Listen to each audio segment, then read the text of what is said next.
Hey, welcome, internets. Here we are. It's new campaign night. Welcome to the Wiley Hobbit Twitch channel.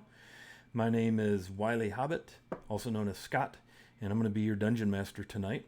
But before we get into all of that and before we meet our intrepid adventurers, just a little bit of housekeeping around the channel and the community and stuff for Hobbiton here, Bag End, as you can see, hanging out in my home office at Bag End. Channel information. Monday nights, we're currently playing a little sort of a starter trials Hunter game. And Sean Van Dam, the creator of the adventure we're playing, is DMing that. Kayla's in that with me. And hey, Kentucky Hawkeye, what's up, buddy? And that's going to run probably 3 or 4 more weeks. And then we're going to have a new game starting with a whole new panel of role players. And that'll be kicking in here probably 3, 4 weeks on Monday nights. And that'll be probably a 7 p.m. start, just like this one. Thank you for the host, Kentucky Hawkeye. Appreciate that. Also, thanks for the host, Fellowship of the Tables, Andrew. Love it. Very nice. We also have this game on Wednesday nights, and then there's a couple other things that are going to be coming down the pike here. So keep your eyes tuned to our channel. You can join our Discord down below. There should be, I hope, is still a good link to the Discord. If not, let me know. We'll get that tweaked. But welcome aboard, and thanks for joining us for our very first session in the new campaign. Now this channel, this community is all about playing fun D&D. We're not into personalities and politics and shenanigans. We are into good gaming, having lots of fun in an environment that everybody stays safe and comfy. So grab a beverage, settle in, and let's figure out who we've got here at the table with us. So let's start upper left box. Hey, thanks for the host, Misery. How about Shanalogic? Tell us who you are. Tell us a little bit about your character. Level, class, race, all that kind of cool stuff. Hi everybody, as you said, I'm Shannon, Shanalogic across all the internet, and tonight I get to play the Changeling Cleric Level 1 Lark. And they are very detail-oriented and a fan of recycling. Nice. Always good to be environmentally conscious, so excellent. Very good. All right, let's just go right straight across the top. How about the upper middle row here? Ezralyn, Ms. Misery, tell us a little bit about yourself and your character. Hi, I'm Miss Misery, also known as Kayla, and I am playing Ezra Lynn, who is a half-orc fighter. She's a former soldier. Excellent. Very good. All right, and continuing across the top row, Chris, tell us a little bit about Ethan. So I'm Chris, WikiVA on the Discord and Twitches. I play Ethan, a first-level human wizard.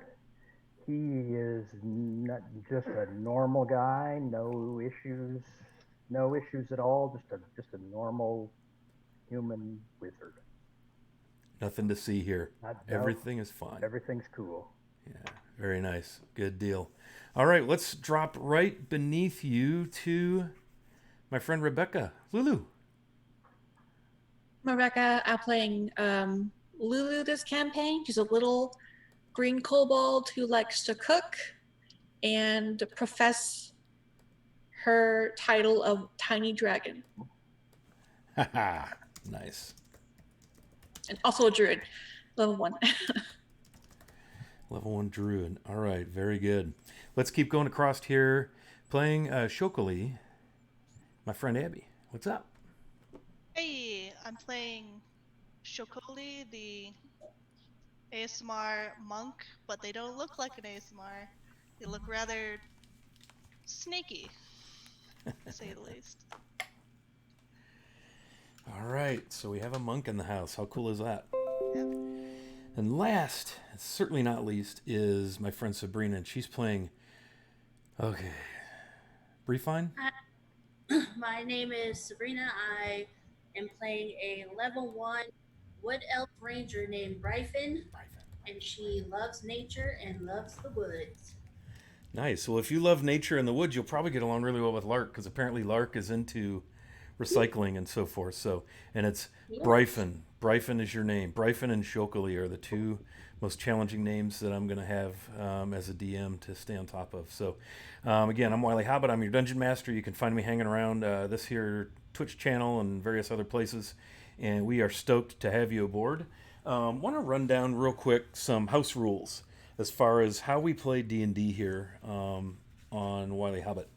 If we have combat, I mean, I don't even know if we'll have combat. I mean, we'll see what happens. But if we do, in the event that combat does break out, and if one of the characters hits a critical hit, a nat 20, they would then calculate damage by taking maximum damage. So if their damage dice is a D8, they would get 8 damage plus whatever modifier, and then they get to roll their damage dice again. So we try to make critical damage somewhat painful for the victim.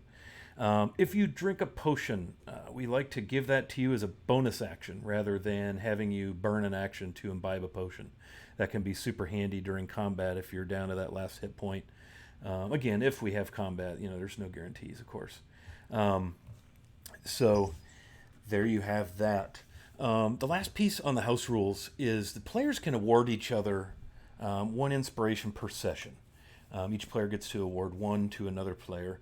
Obviously, you would do that. Maybe they save your butt in a particularly harrowing situation. Maybe you just love the role play. Maybe you're moved to tears. Sometimes that happens. Maybe you're just inspired, or a really cool thing happens in combat, or whatever, and you want to share an inspiration with your tablemate. By all means, each session, each player is permitted to award 1 inspiration. The DM occasionally will throw out an inspiration as well to a player for the very same reasons. The only thing we do is we don't have people accumulate bunches and bunches of inspiration, because it tilts the game a little bit too crazy, because we treat inspiration as a reroll. So let's say you're making a critical attack roll or a really important save. If you don't like the result, you can burn an inspiration to re-roll that. The only place we won't use that is on a death save. Death is a thing.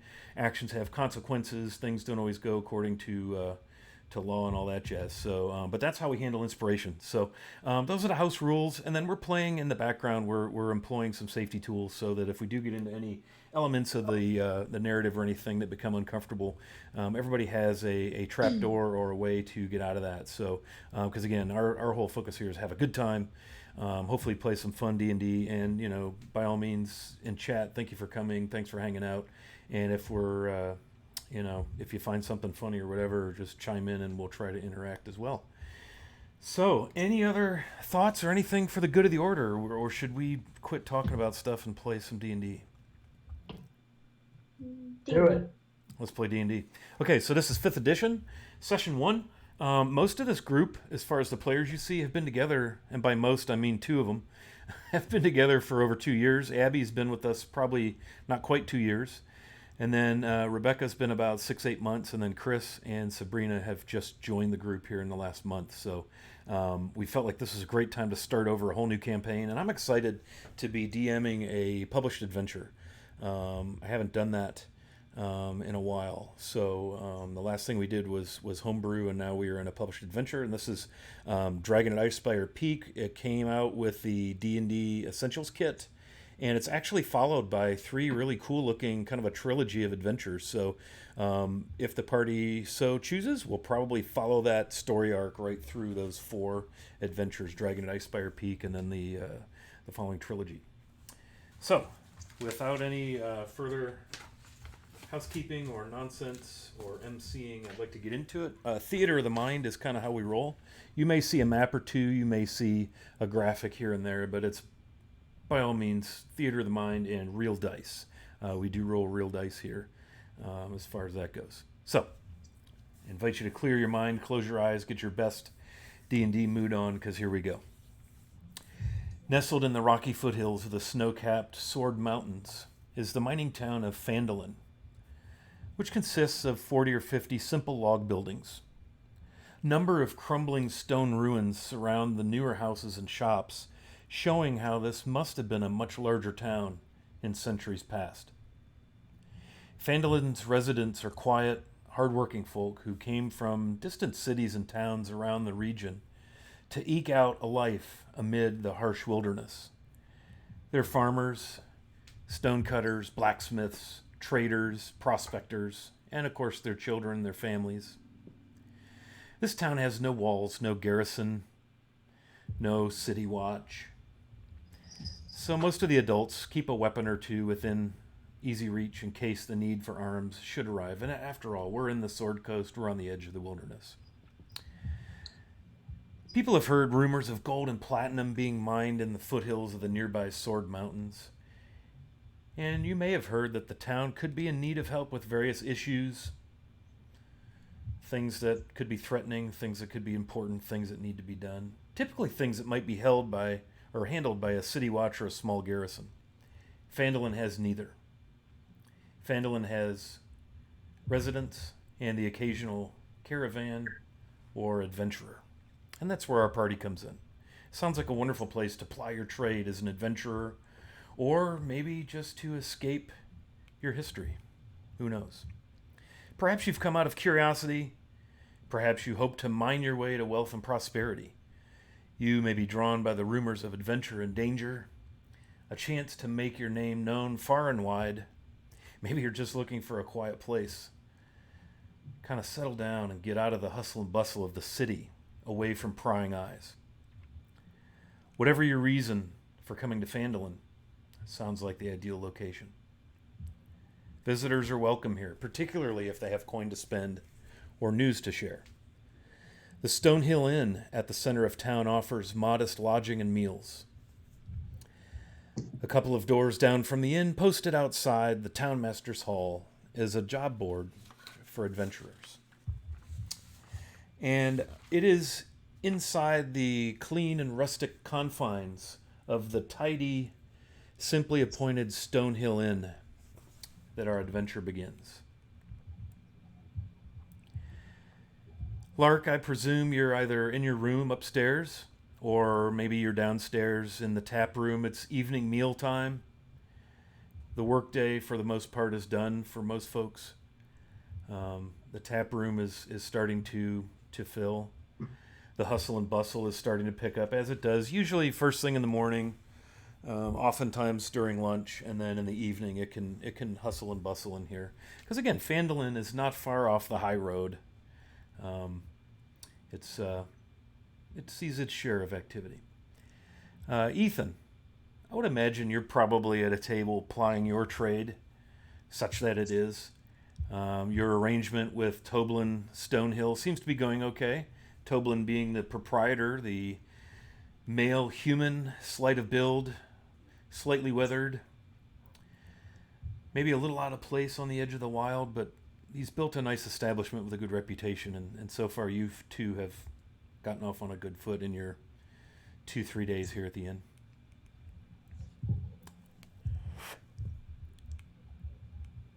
Lulu, Yeah. hustling in and out, bustling about the tap room, doing your business as you do here in the Stonehill Inn.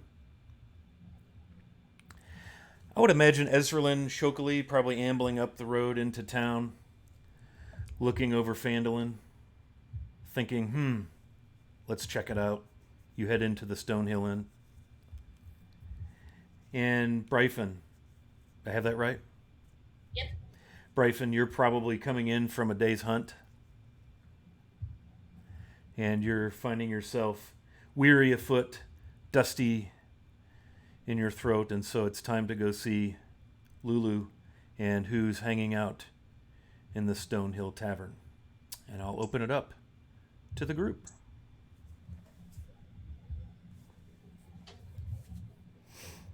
Well, I'm sitting by the fire, notebook in hand, eyes wide, frantically sketching and writing down notes on everyone I see. Probably as soon as Shokuli enters, they become my main focus. I guess, what's the weather like in Phandalin right now? It's summertime. We're just going to choose the season that we're in real life, and so it's getting on just past midsummer. It's warm for this part of the world.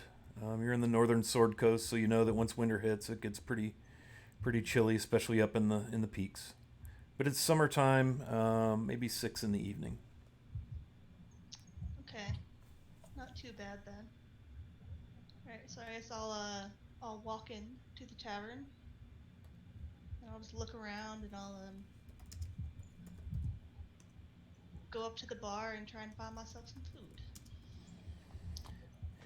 So a gentleman with wire rim glasses, slight build, probably late 30s, human, male, short hair, steps up. Evening, miss. Mister? He kind of eyes you, not sure. Because you look maybe a little different than what he's accustomed to. How may I help you? Welcome to the Stonehill Inn. Toblin Stonehill, proprietor.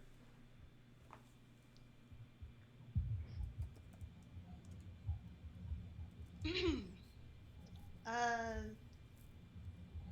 yeah, whatever. Keep going into it. Food? How much for food? Tonight's meal we have a nice roast boar. We have a very special dish. I don't know where she is, and he looks around. We call it the Dragon's Chili. My friend Lulu, we have a new kind of apprentice cook here. She's drawn that up. Ooh, so good. And you can get that as hot or as mild as you like. We do have a nice vegetable plate. Finest ale this side of the Sword Mountains. Or if you prefer to take it easy, we can set you up with a nice juice. We have apple juice currently. Any of that sound good to your liking? How much for each? A full dinner meal would just be 1 silver.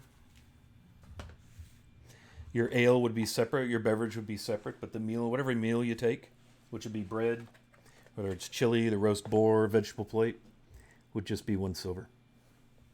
The ale is also 1 silver. Take out some coins. That'll do. The chili? Very well. Would you like that extra spicy, the dragon fire chili? Or would you prefer something a little milder? Yeah, very spicy. Very well. Very well. I don't recognize your accent, your dialect. Where do you come from? Thanks for the follow there, Billy. Very far down south. Trot. Oh, I don't know that I've heard of that. Well, perhaps you could regale us with a tale later once you've settled in. Welcome to the Stonehill Inn.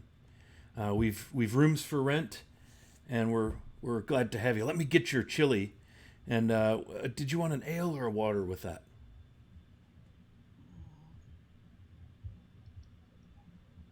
Water. Very well. And he stumps off through the doors into the kitchen, and you hear him, Lulu, where in blazes are you? Here.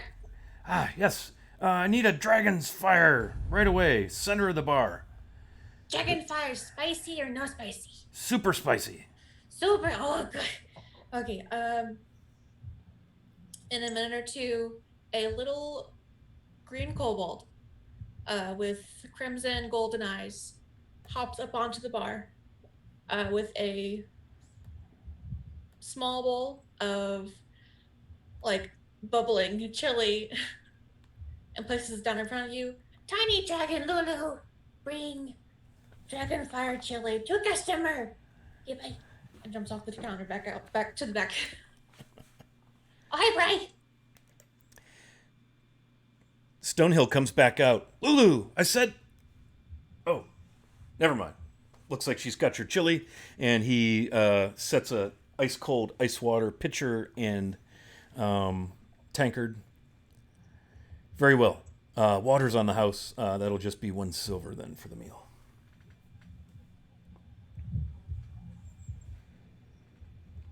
You're muted. My bad. I slowly put the silver on the counter, just like looking where Lulu went, and then take my food and my water, and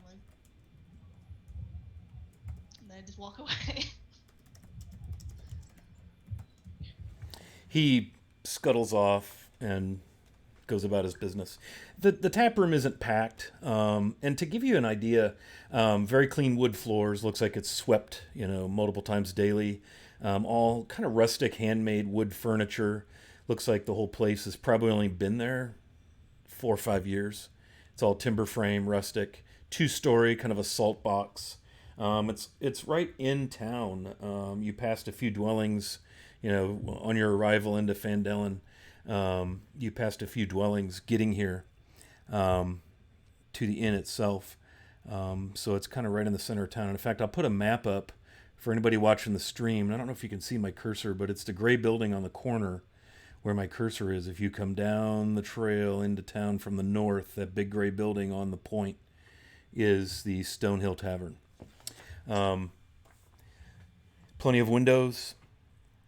There's 8 rooms for rent, all on the upper floor. There's a very, very small stable area in the back for any animals. And again, as I mentioned earlier, the tap room is starting to fill up with what appear to be probably local patrons. Again, we've talked a little bit about Lark, a little bit about Ethan. So by all means, continue on.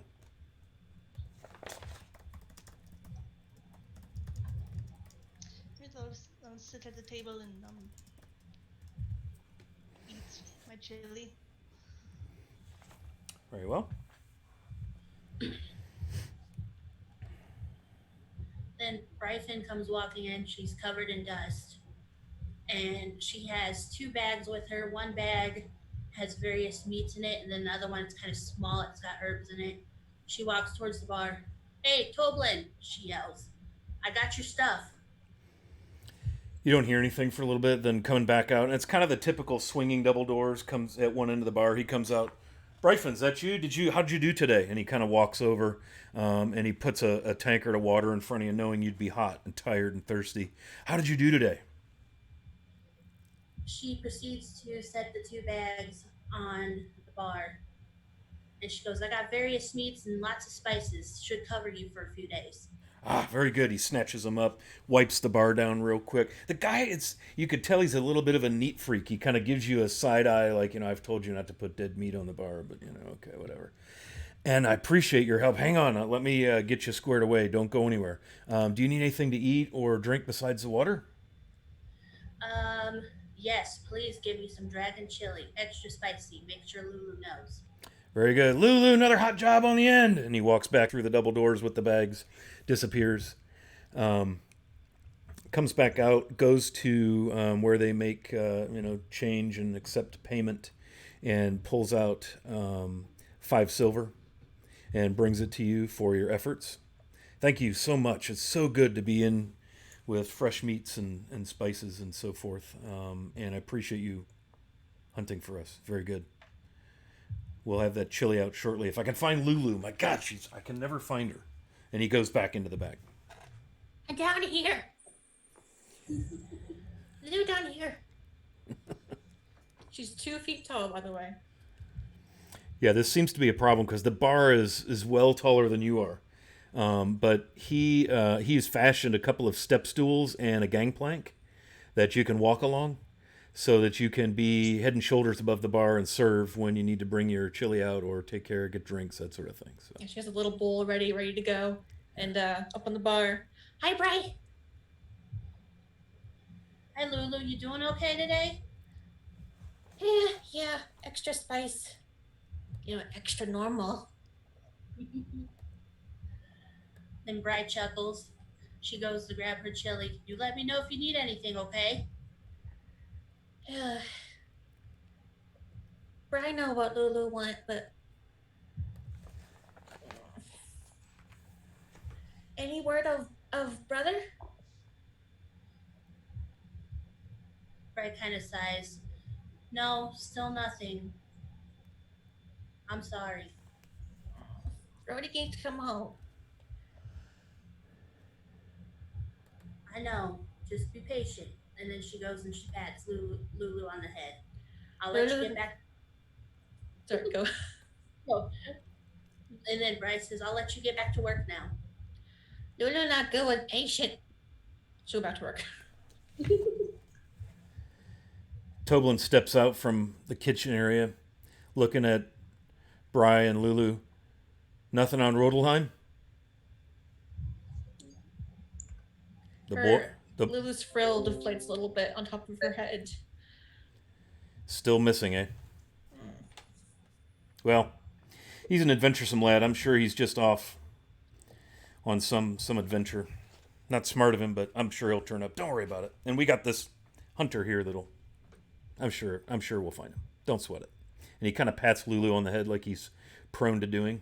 Kind of pulls you against his hip and gives you an awkward, really taller than you kind of snuggle and sends you on your way.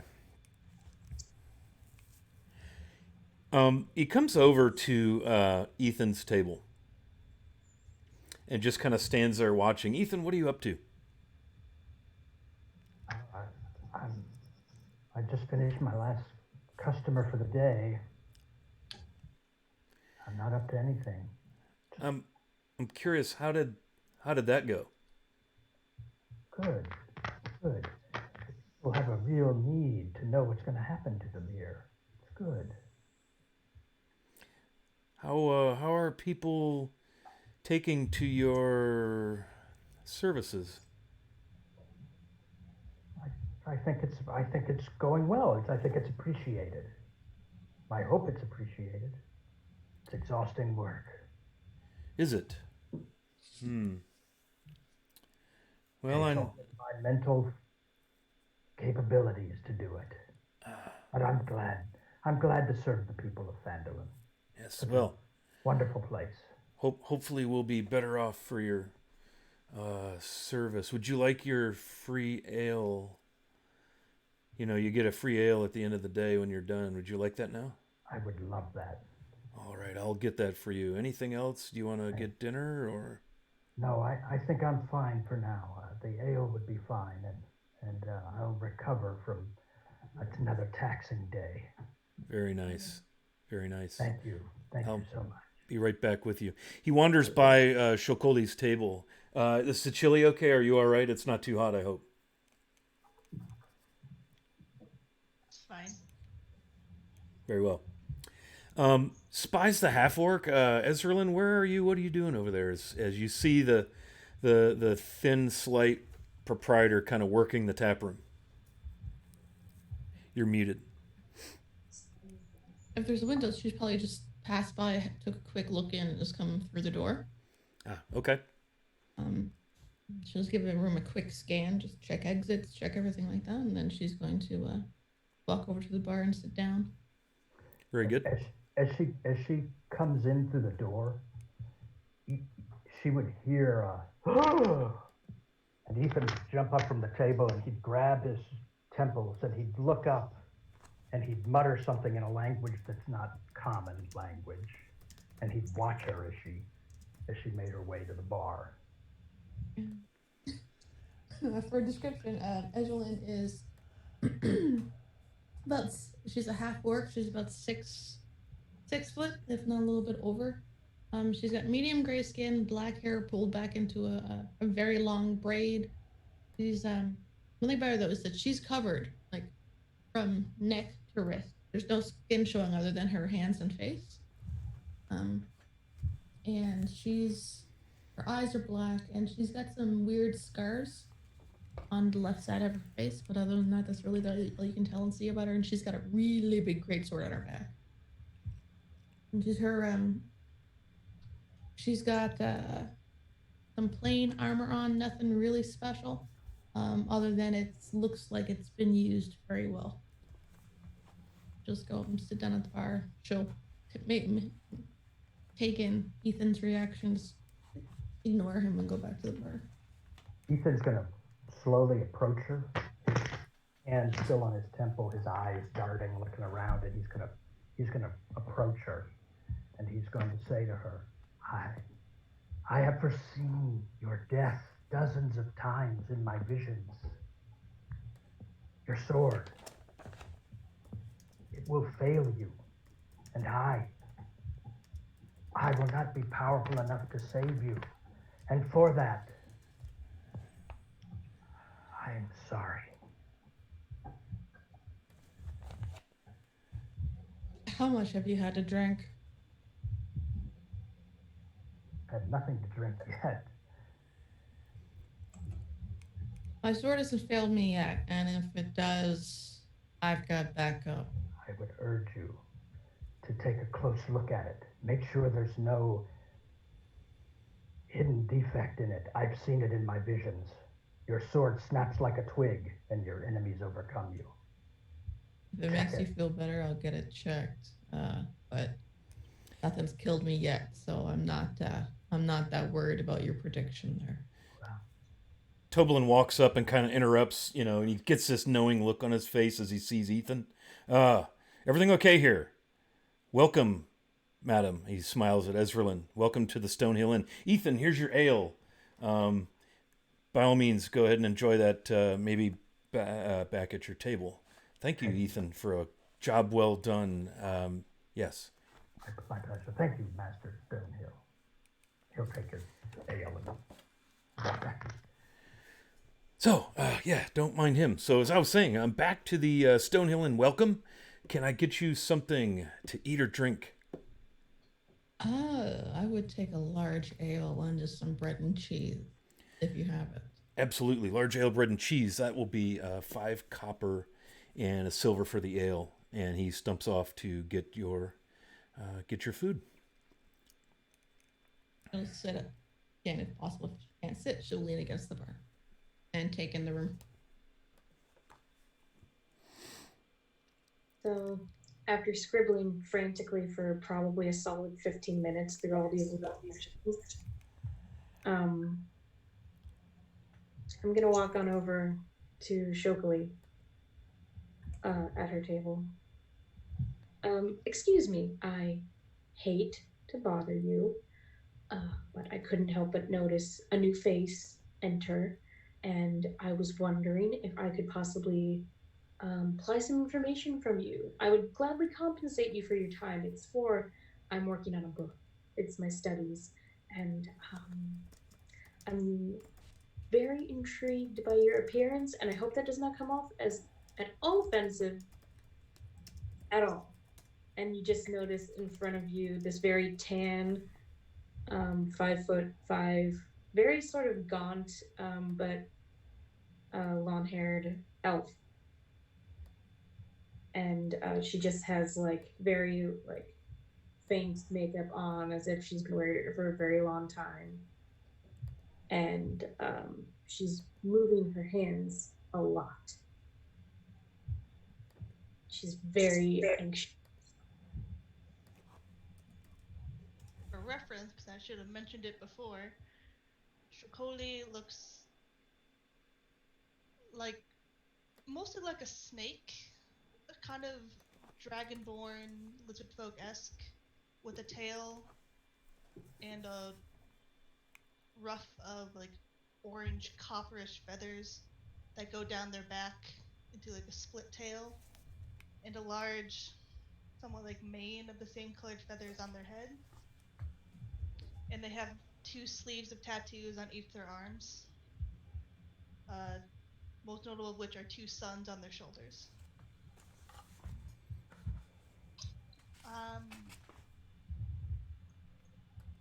Okay. Thank you. I will try not to take up too much of your time, although I must say, based on aesthetic alone, the cultural significance of the tattoos is what intrigues me the most. Where are you from? Sure. You're from the south as well. Yes. Very nice. Very strange to be this far up north. What brings you to Fandor?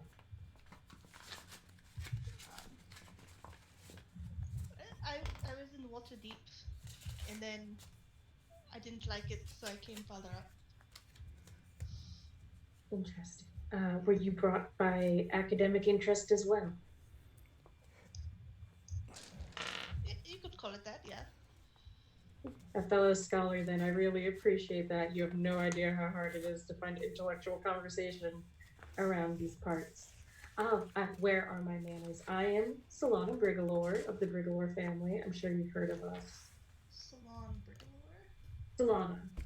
Solana. Brigalore.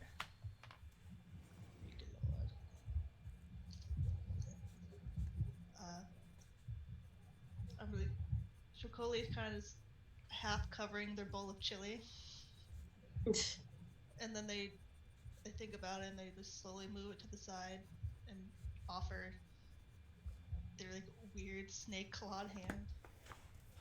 She's gonna take it and hold it for a little longer and just go, yes. So, again, the tattoos, are they to some deity, perhaps? If you feel like sharing, I don't want to pry too much.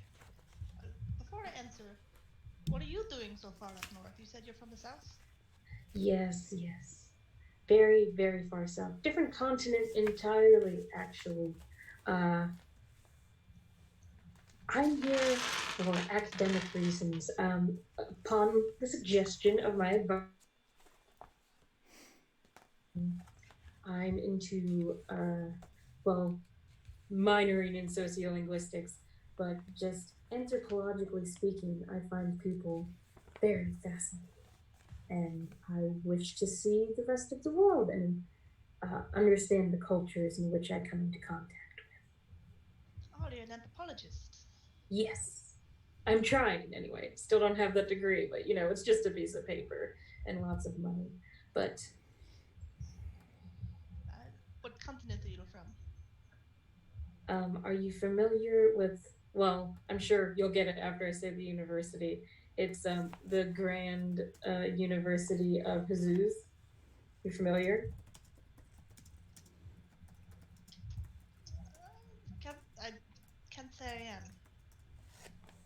To be fair, it is a very small university with a very redundant name. I'm from Zakhara, very far south, indeed. Oh, I was hoping you were from Mesro.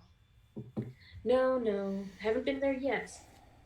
Next stop, possibly, if I survive. Things have been a little hairy getting here. I'm sure, based on my appearance, you can tell I'm not one for conflict, as it were. I know no such thing. Well, I've nearly died a lot, but that's, small. Well. Yeah. But then again, death is the great equalizer, as some would say. So, anyway, it's fair. I'm asking you a lot of questions. Is there anything you want to know about moi that would make you more comfortable with sharing about you? I'm perfectly comfortable. I have nothing to hide. I've asked you some questions. I haven't answered some of yours. But you're an anthropologist. I'm somewhat of a linguist myself. Ooh, fascinating. Yes. You asked about the tattoos. Yes. Most of them don't have much significance, but the suns are a deity. Yes. Oh, fascinating.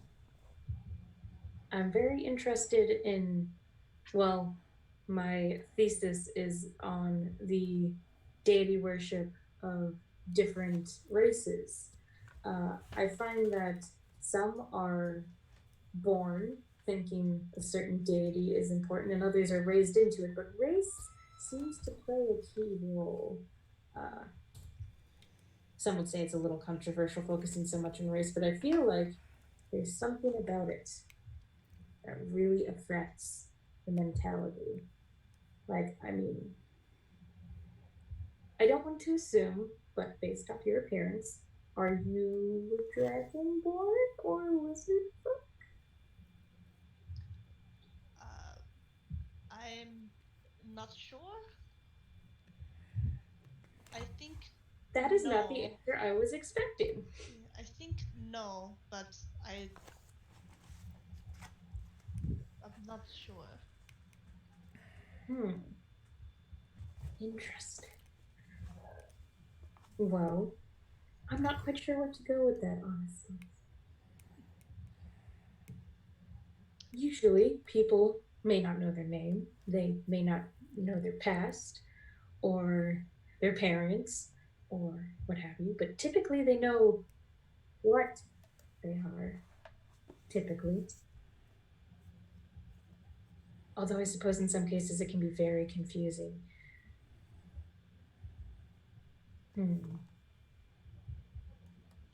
Sorry, thinking.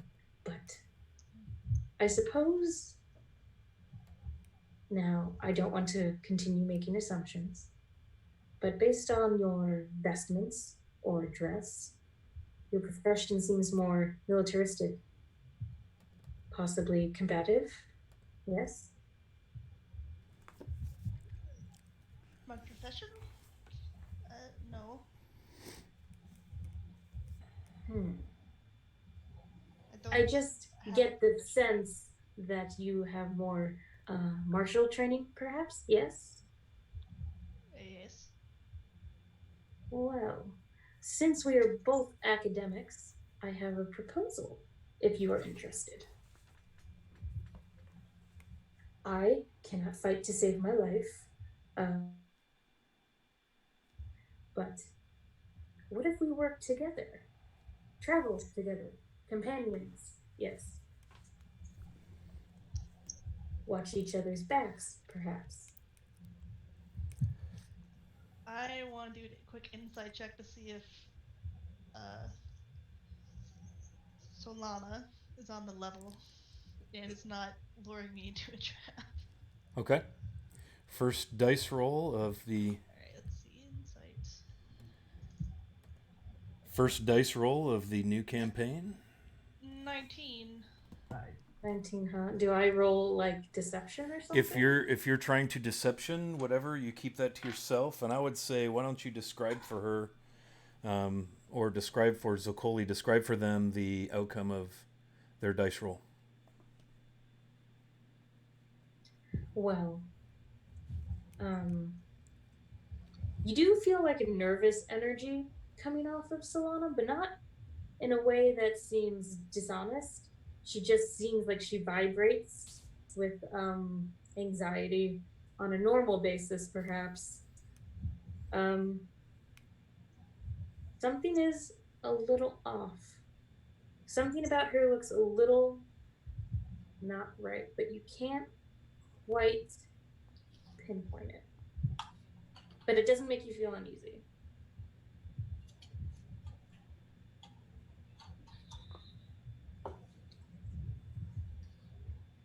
I will agree on one condition.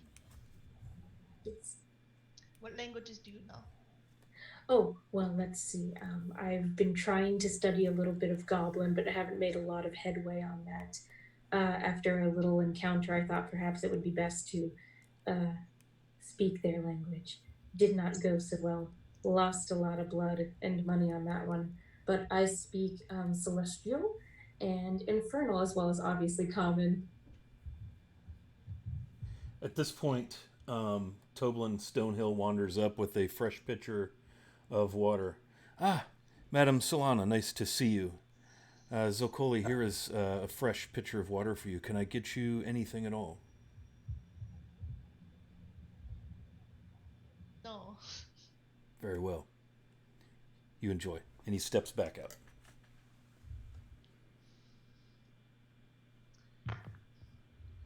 Uh, Speak a little Infernal for me. Um, is there something I should say? Say anything. I'm curious. I take out a notebook.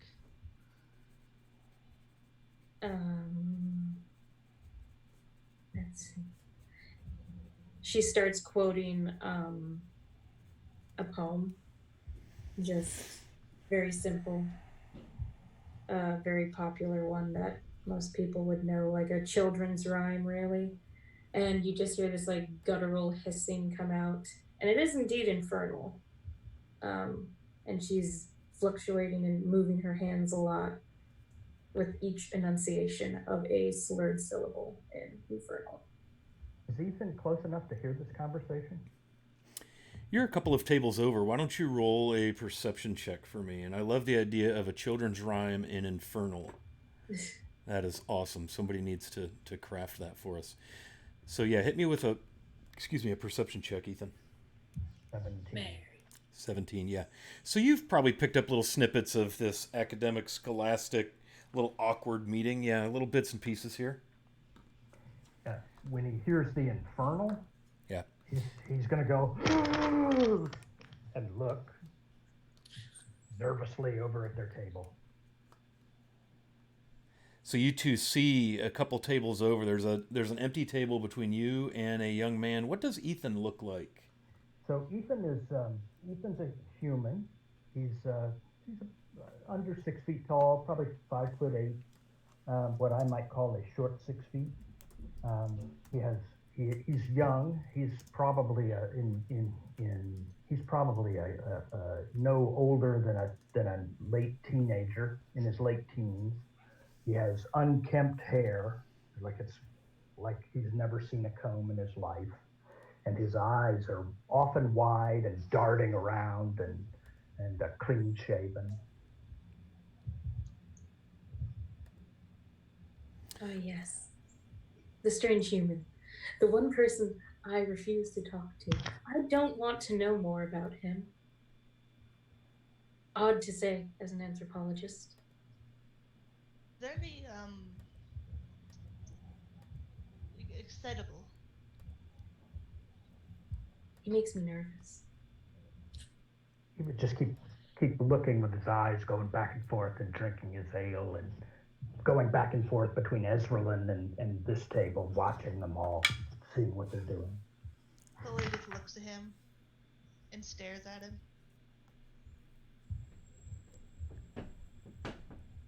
I don't think you're going to find out much by glaring at him, except that perhaps he is on a high dosage of drugs. Bryphon and Ezralin, roll me perception. Let's see if you two pick up on... You are near one another at the same end of the bar, maybe a couple stools between you. See if you picked up on Ethan's sudden exclamation of surprise and pain. Maybe fear. 12 for Ezralin. 12? Mm-hmm. Okay. Bryphon, how about you? Perception.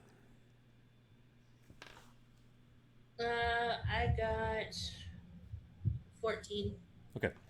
So, Ezralin, you notice Bryphon turn and look over her shoulder quickly at some commotion or something over at the other end of the tap room.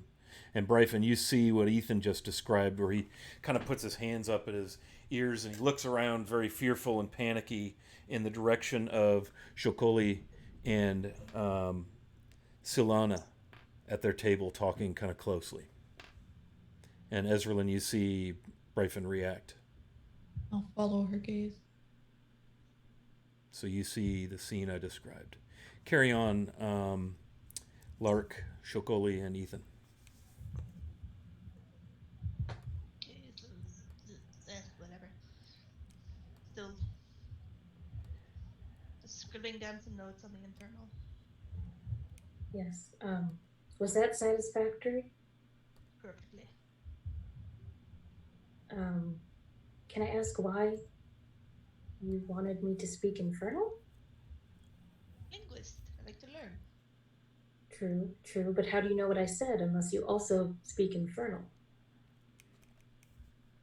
Even if I don't speak the language, I can learn from it. This is true. Learn nothing, Infernal. Nothing. Should not speak it. Never.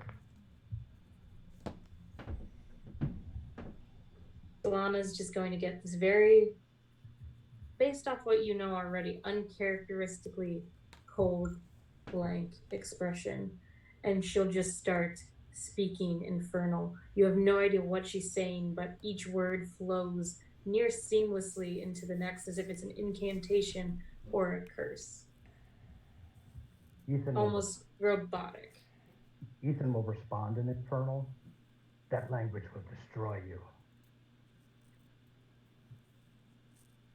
And then Solana just stops, blinks a couple times, and shakes her head. Well, that was odd. Toblin will scurry over, fiddling with his glasses, kind of cleaning them. Perhaps the three of you would like to pull your tables together. He's looking as some of the patrons are kind of watching, and seem to be a little like curious what's going on over here. There's a disturbance. Why are they speaking weird language? Maybe the three of you should sit together to discuss your business. I'm sure Lulu is around somewhere. She could swing out with some more of her chili or some roast boar. We have fresh venison. The ranger at the bar there brought us. I just don't, so maybe you should do that. Maybe, and he starts to kind of pull the empty table towards Solana and Shokoli's table, kind of waving Ethan closer. Please, by all means, sit together. Might need to speak less loudly if you do that. And he kind of looks at you like.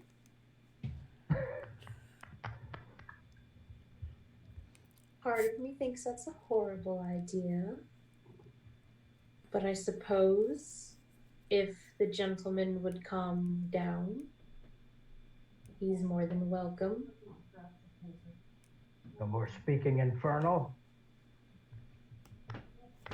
I suppose that I can Perhaps a fresh baked loaf of bread. And he interrupts you, Solana. A fresh baked loaf of bread and some fresh cheese would help lubricate the situation. I like cheese. Not a good enough reason to use the word lubricate. So Fair enough. And he stumps off to get some bread and cheese and kind of helps Ethan move his table before he leaves. And clearly he's a little flustered. He likes, apparently, a calm tap room. And so, Bryphon and Ezralyn, you see all this happening. Lulu, you kind of pick up on this as you hustle and bustle about. Is that normal for taverns up here? Well, from what I've discussed with Tobin, he seems to be a man that craves stability. He originally was going to be a prospector, I think, an unstable job, and then he found this one. I think subconsciously he wants everyone to play nice. So it may not be common, but it's common here. Wait. He comes back out with 2 loaves of very warm bread, butter, cheese, anything else I can get for anyone. I see you're all together now. Excellent. Very nice. I always like to have new adventurers sit around the table and get to know. Very well, very well. And he kind of steps off. Ethan will start eating the bread and the cheese. Talking about how much he likes bread and cheese. I like bread and cheese. What's for you? Yes, Ooh, it's delicious. Lulu, you feel a sharp tug on your ear as Toblin catches you as you go by. Hey. She doesn't have ears that confuse me. They're like her little frills. Yeah, so she grabs your frill. He grabs your frill. Yes, Lulu, do me a favor. Just let me know if things get out of hand over there by the fireplace. Okay. Make sure you're over there, keeping an eye, helping them out. With low cheese. Yes. Yes. Good. Oh, okay. Thank you. And he goes off in the back. Lulu will skitter over to the is there like a some fireplaces have like a raised portion from the floor? Mm-hmm. Is there one of those here, or just flat on the ground? Everything's all one level. There's a big hearth and fireplace, and it just so happened that Ethan likes to do his work in front of the fireplace, even though it's not going, because it's summertime. But he likes to be over in that corner of the bar, the tap room, excuse me. And so they're over there, and they've got some tables kind of sloppily pushed together hastily. There's just 3 of them. There's probably room for 6 or more there, but there's just 3. How wide is the mantle above the fireplace? Oh, it's all of 8 feet hearth. It's huge. The hearth is probably 8 feet. The mantle, the stone mantle above it is probably 6 feet. And I'd say that fireplace cavity is probably a good 3 feet square. It's a good sized stone fireplace. Okay, which is the part above the fireplace, the mantle or the hearth? The hearth is at the floor. Oh, okay. And the mantle is at the top. Okay, then she will leap up on top of the mantle. Yep.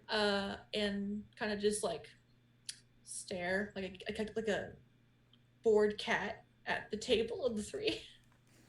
Tail swaying a little bit, wondering about lube cheese for some reason. Do I see that? Yeah, all three of you see the kobold, Lulu, who apparently works at the establishment here. Apron could be a dead giveaway. Easily, dexterously pull herself quickly, almost like a cat, upon the stone mantle and perch, apparently taking her directions quite literally as she sits and watches you. I pull my chili closer to me. Fucking buzzards. Can we help you? Lulu will just like tilt her head and blink a couple times. Adorable, if not unsettling. Harmless. I don't know, those teeth don't look very harmless. She's harmless. You human boy? What do you want? I was told to come and sit with you, so I'm sitting with you and eating bread and cheese. Blue cheese good. She's right, the cheese is good. You should have some. Where did you learn to speak infernal?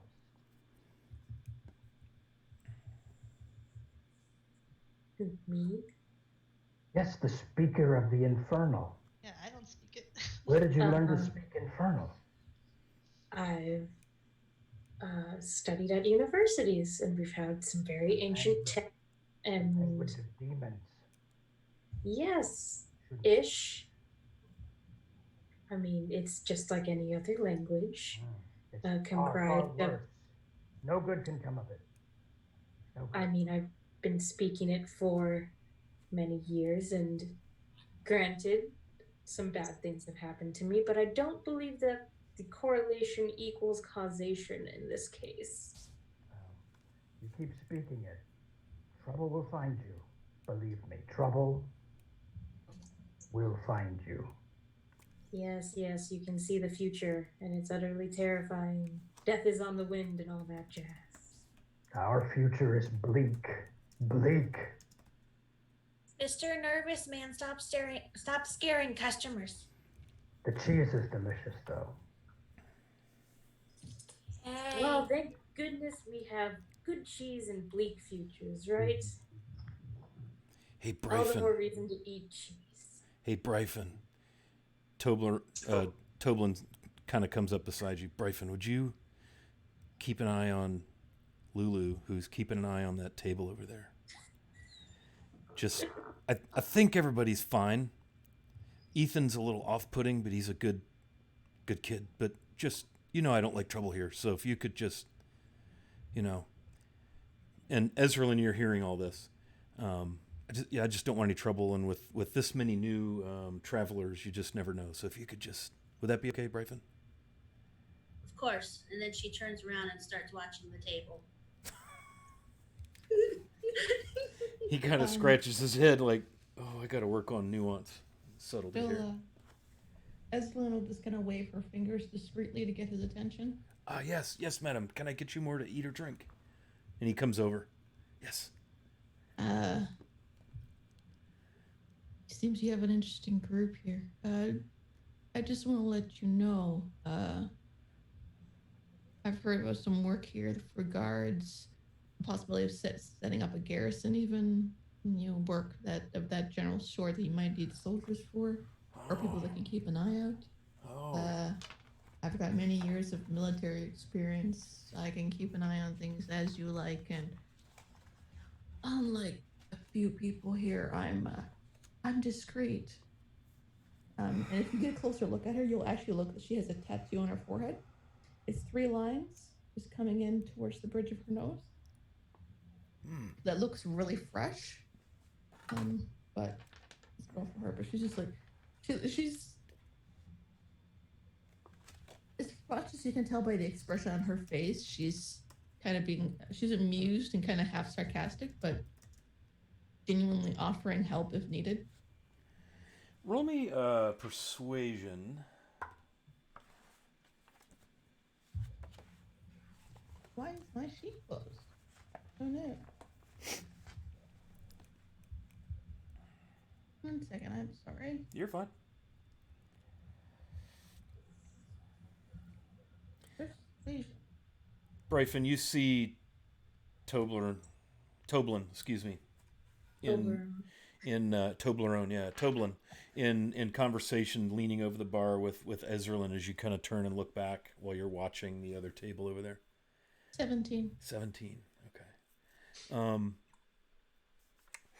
you know, I didn't get your name. Toblin Stonehill, owner, proprietor. I didn't get your name. Call me Ezra. Ezra. Very good. Nice to meet you.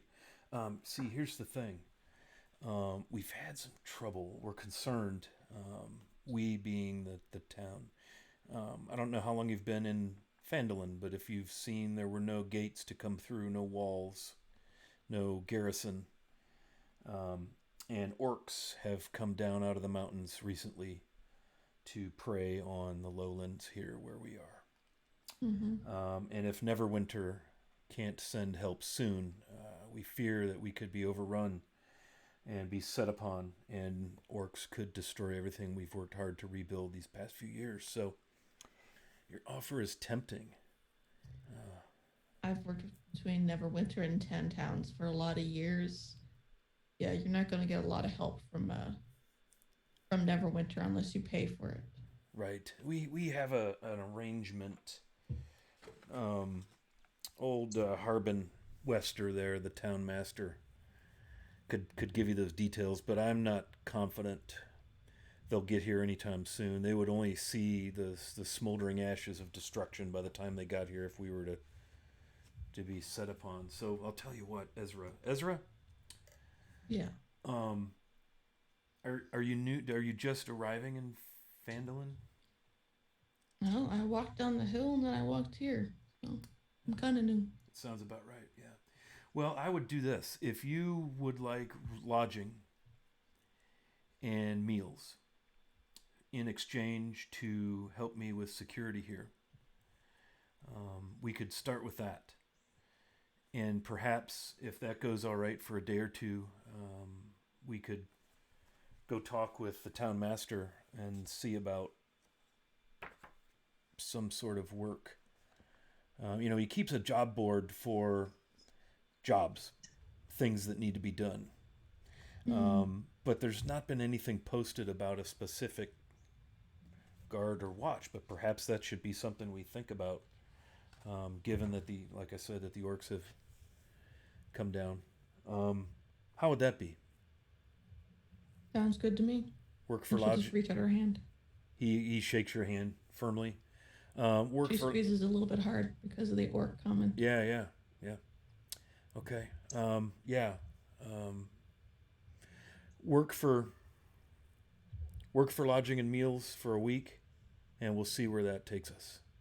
Very good. Very well. So to that end, whatever you need is free. Room 7 upstairs is open for you then. And first order of business, and he looks over the table where the three are engaged in conversation. Lulu is very subtly keeping an eye on things from her perch on the mantle, and Bry has just turned around to stare at the table, also very subtly. I love it. Very subtle. Yeah. So if you could maybe watch Bry, who's watching Lulu, who's watching the table, I would be much obliged. And he stumps off. You hear some muffled voice, sounds like maybe a halfling, raise in anger, and then you hear another voice, maybe another halfling, raise back in anger. I'll catch up with you later. And he stumps back off into the kitchen. Isolana will go back to leaning on the bar, but she's not directly looking at anybody. She's, watching people like she has experience actually doing it. Knows how to be subtle. Yeah. Let's do this. They're just sipping her ale. Let's play a stealth roll. Okay. And what does anybody, like the three of you at the table, passive perceptions? Lark, Ethan, and Shokoli. What are your passives? 12 for me. 13 for me. Mine's a 17. Okay. And Ezra, how did you do with your stealth roll?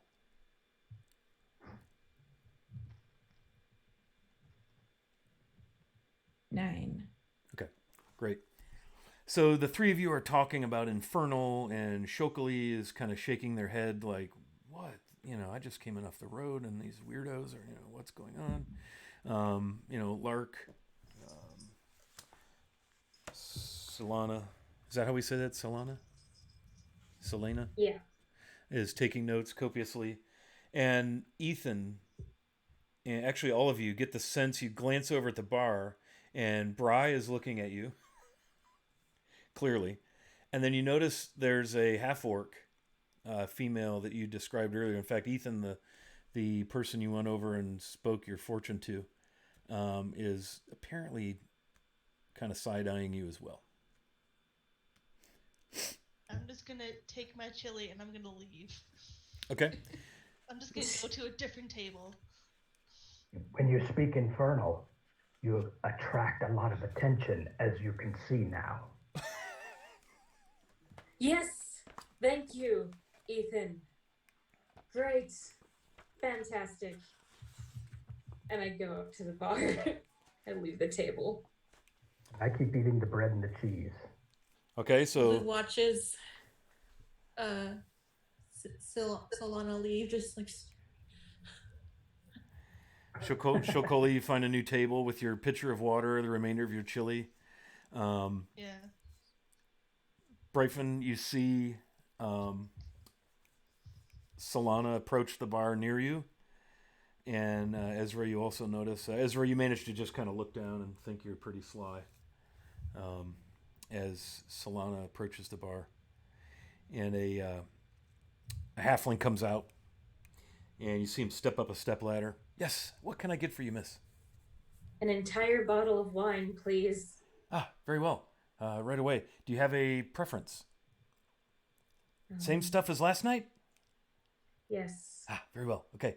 That'll be 2 silver, and I'll be right back with your wine. How many glasses would you like? Just one. I'll be taking it to my room, thank you. Ah, very well. Understood. And he scuttles down and goes through a different door at the other end of the bar, to be headed down to the wine cellar. Even on the edge of the wilds, here in Phandalin, 3-4 years into its rebuild, there's a wine cellar. He comes back up with a very not dusty bottle of recently fermented wine, a local brew. It's tart. It's okay. It's not the best stuff. I mean, you've been out and about in the world. It'll pass. It's fine. That'll be two silver, and he sets it on the bar with a very clean wine glass, kind of almost more like a rocks glass. Nothing fancy here. Set down my 2 silver, take my glass and my bottle, and as I'm walking back towards the stairs that will lead to my room, I stop at Shokoli's table. I'm like, if you wish to discuss things further, I'm in room 8. Feel free to stop.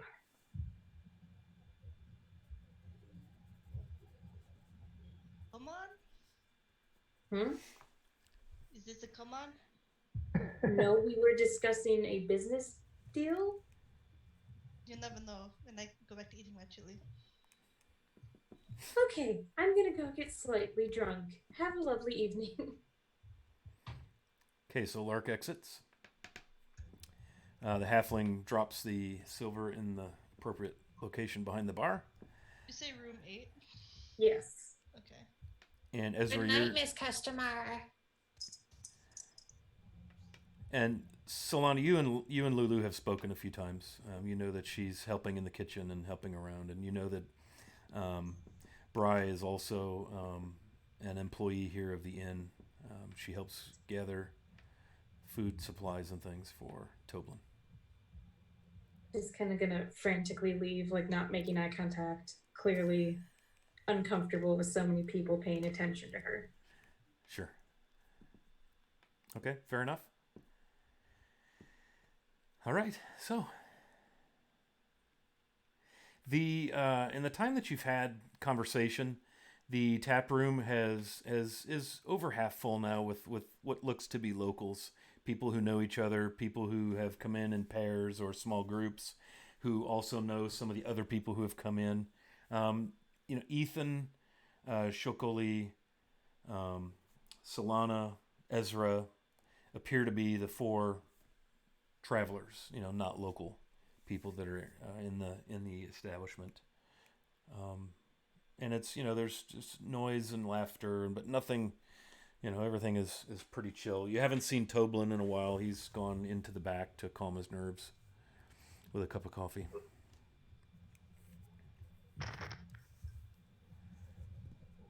What would anyone like to do?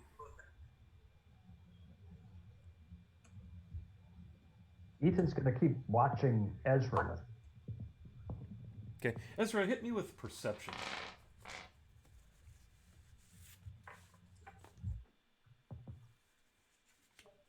17 again. Okay. Ethan, are you trying to be stealthy at all, or are you just... No, he's just watching it. Okay, so Ezra, you see Ethan looking at you from his table, eating bread and cheese. Everyone has vacated the table. Lulu is apparently still kind of hanging out on the mantle. She'd probably go over and stand by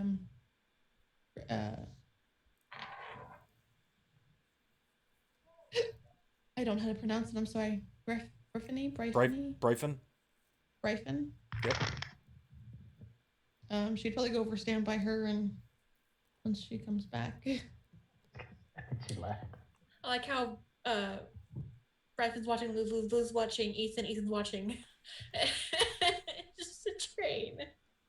Everyone's watching everyone else. No one's sure what to make of any of it. Chikoli just watching Chili. I think she's probably just gonna go over then and sit with Shikoli. And just go look. Ever get a feeling you walked into the Twilight Zone and everything just got very, very weird?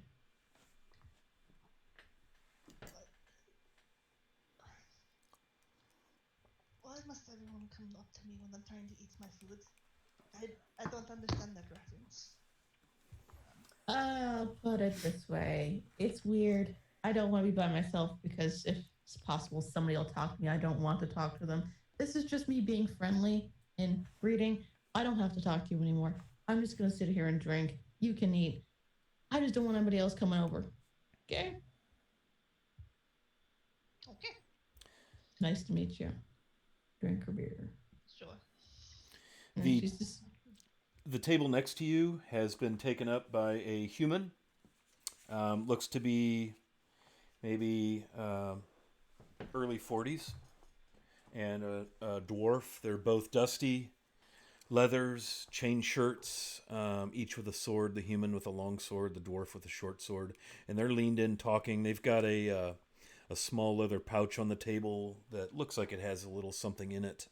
And they've ordered some food and an ale, a tankard, and they're just having a conversation.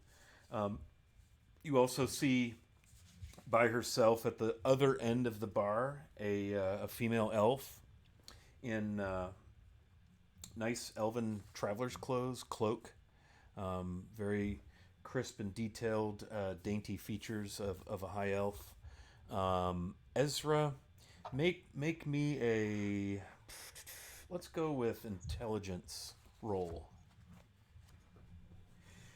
This elf is wearing a beautifully tailored cloak and, again, fine traveler's clothes with filigree and some kind of symbolism on the cloak. What was your roll, Ezra?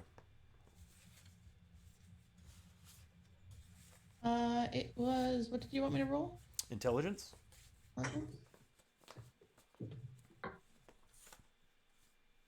Where's my thing? Ooh, 22.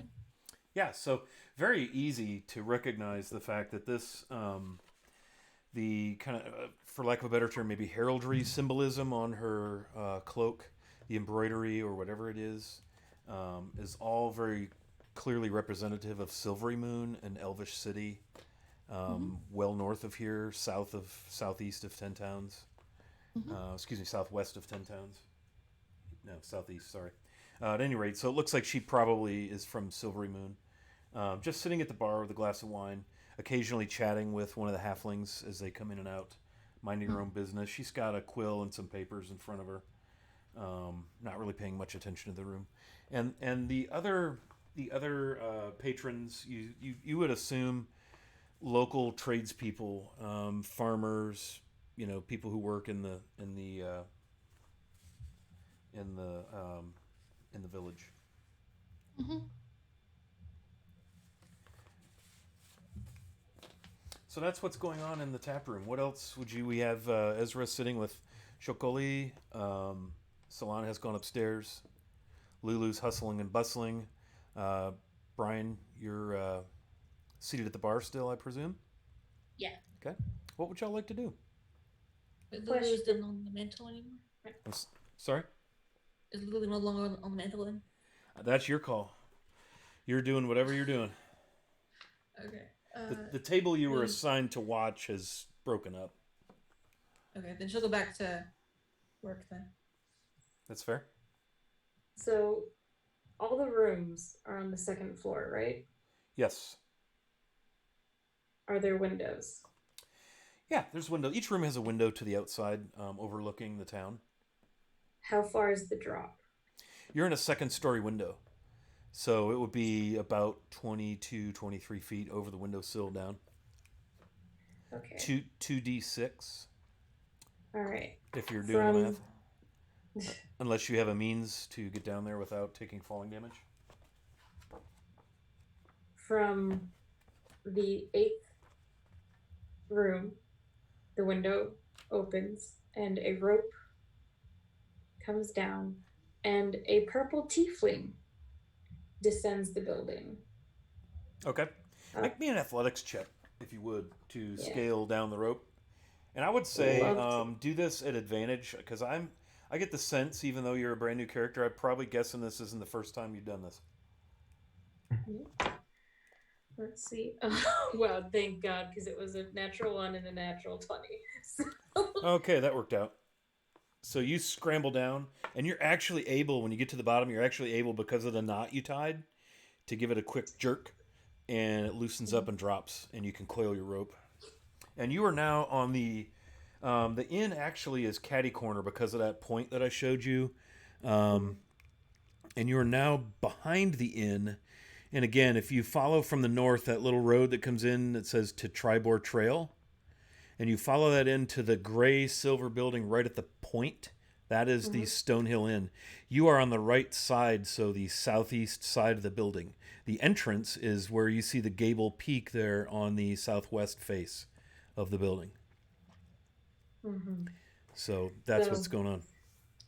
Just gonna roll out my shoulders and walk around to the entrance as if nothing had happened, and casually step in to the Stonehill Inn. Okay, so describe what any patrons who are paying attention might see as you enter the inn.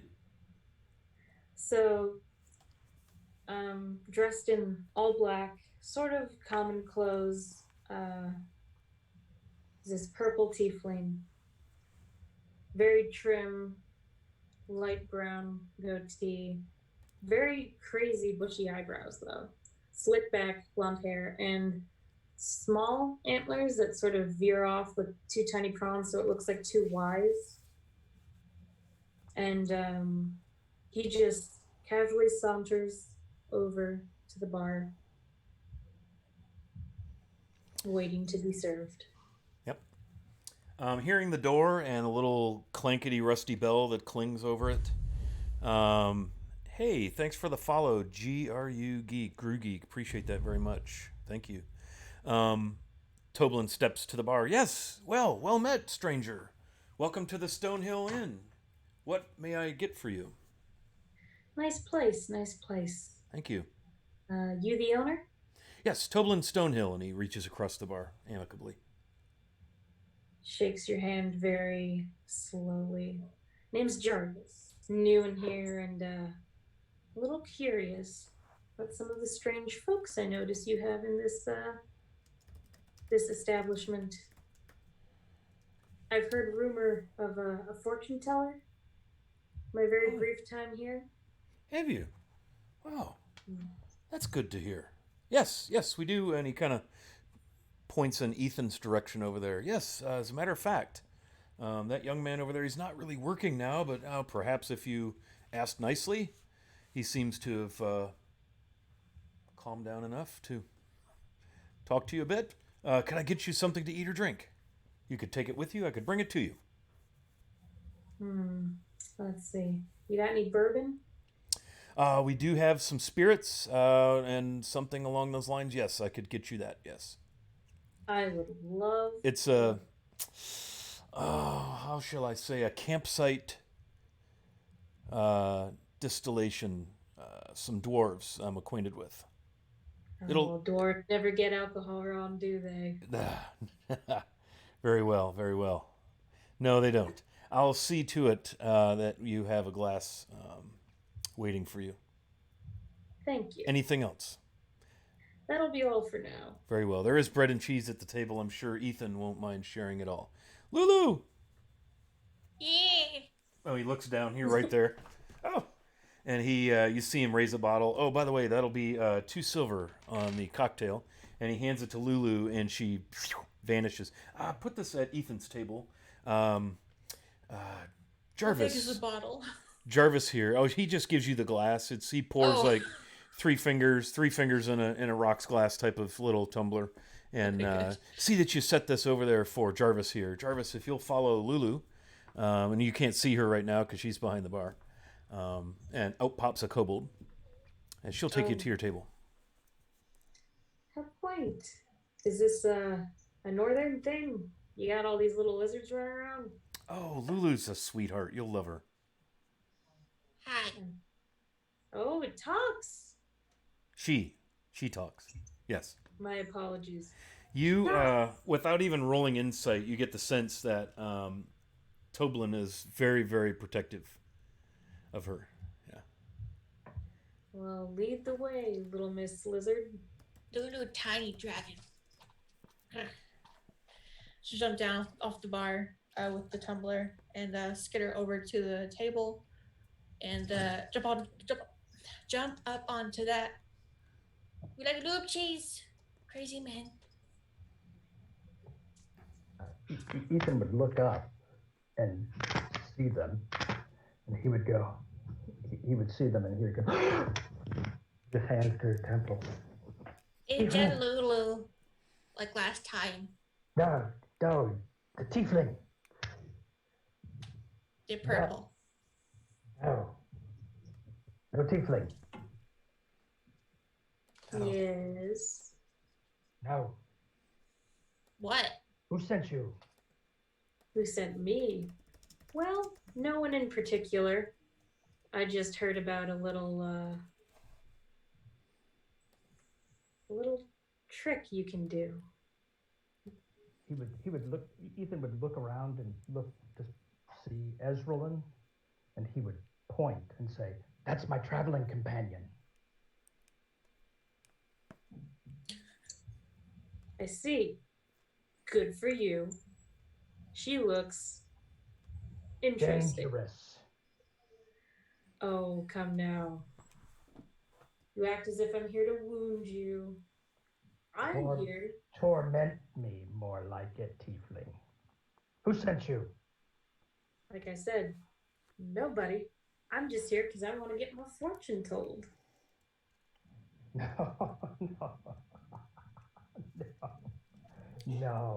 No fortune for tiefling. No. Who sent you, tiefling? No fortune for tieflings. No. That seems a mite bit racist. Not racist. More like self-preservation. I ain't done nothing, friend. I just came here to get a drink and have a fortune told as I'm passing through the town. Fortune teller's closed, I'm afraid. Well, then let's just sit and have a nice drink and a conversation. I think I'll go sit with my traveling companion, and he'll take as much cheese and bread as he can, and he'll go over to Ezrelin's table and sit down. Lulu will look up to the tiefling. Sorry, Mr. Nervous Man Rude. Oh, it's fine. I kind of expected it, Lulu. Shokily, Ethan has now joined you and Ezra at the table as you just try to eat your meal in peace. What? What could you possibly want? There's a tiefling. A tiefling has entered this bar. And? Let me eat my goddamn chili, damn it! There's nothing wrong with tieflings. I've known many a fine one. Dangerous. Eat my last bite of chili, and then I'll calm down a little bit. What's your problem with tieflings? Have you checked your sword?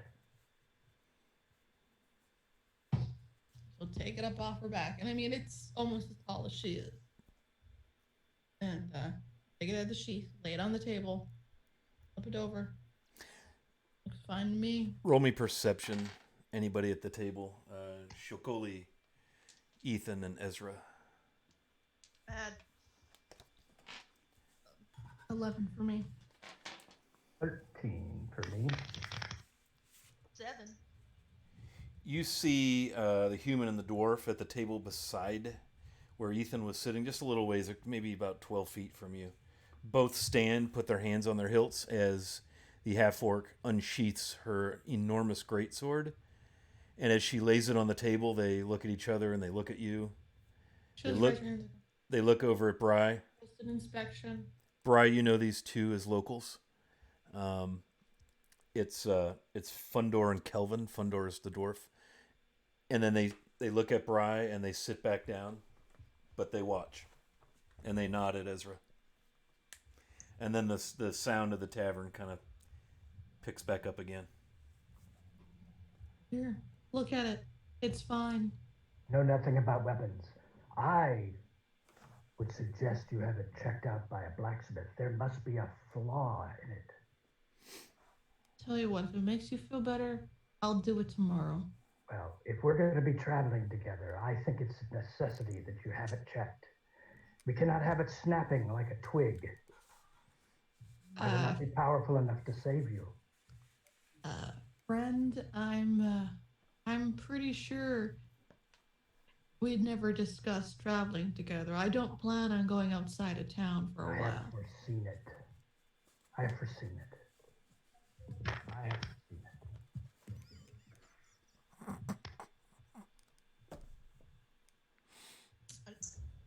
I'm gonna need another beer.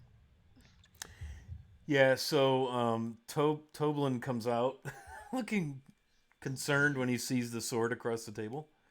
I'll put it back in. It's just doing an inspection. Yes, well, trained inspection. And he nods at the dwarf and the human at the table nearby. So how are we getting along here? Looks like you're back together, although you lost one companion, but anybody need anything? Shokoli, any more chili? Was that okay? Did you like that? Another big one, please. Very well. Very delicious, but I don't really like people looking at me when I eat. Oh, well. You are in an inn. Yeah, but usually I don't attract this much attention directly. I'm just sitting here. I was not watching you. I'm Don't not worry. talking to you. Well, Ethan here fancies himself a bit of a people person, and he's not shy. But he means you no harm, I assure you. I've known him now for 3 days, and he's been fun to have around, actually, although he makes me a little nervous, and he kind of winks at you, Ethan. He clears away the dishes. Anybody else? I have another tankard of ale for Ezra here. Anybody else need anything? And he looks over at Jarvis. How do you find our dwarven spirits? A local. Yeah, I mentioned that already. Yeah, how do you like that? They're delightful. Although the services I was told was offered here are a little rude. And he just sort of flicks his tail and brushes it across your face, Ethan. He goes, oh.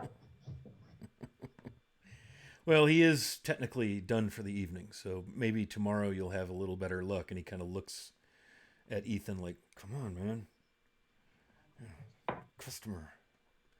By all means, sit down and enjoy the company, Jarvis. And he slides a chair in your direction, trying to get you to sit with the other three. Is he? Anybody else for another ale, water, more water, Shokoli? You're muted. Or I No, thought you were. I'm not. I'm just not. I didn't say it loud enough. They're just flustered. Why would I sit with complete strangers? That seems a tad odd. It's the Stonehill Inn. It's the tap room. Of course you would. Why would you not? Look around you. People are talking and. By the way, Jarvis, I saw what you did. Don't touch people without their consent. Sorry, has a mind of its own a little bit. Hmm. Oh, I know how that is. Yeah, tails, right? Toblin walks off to fetch some ale. I'll tell you what. I'll start a tab for your table, and we'll square it up whenever. And he wanders off.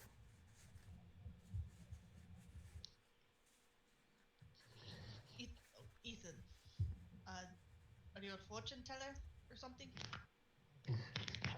I have a gift. I can see. Prove it. Give me your palm. Okay. I'll take her palm into my hand, and I'll start tracing the lines on her hand. I assume there's lines on the hand of a lizard. Being honest, maybe. Well, he'll trace them anyway. He'll trace where he thinks the lines would be, if there aren't any. He would say, "You've come from a great distance, I see. I see. You've left someone behind."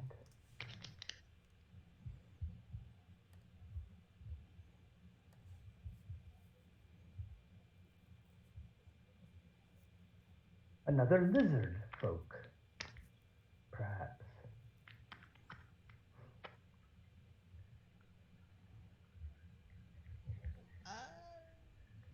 Technically, yes. They seem to miss you greatly. Just tracing on that. They wonder why you've left. And when you'll return. Ooh, is this general statement trivia?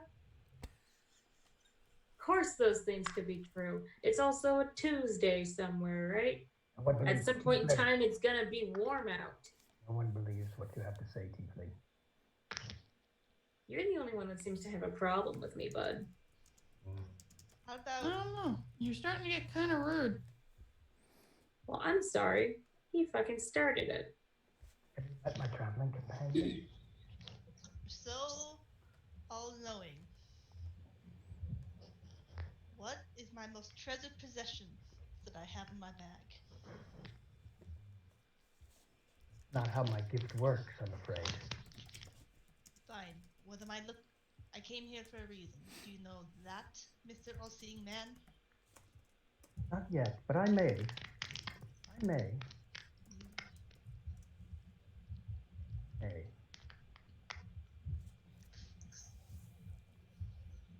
Some seer you are. Lulu jumps onto the bar next to Bryfin. Crowd's rowdy tonight.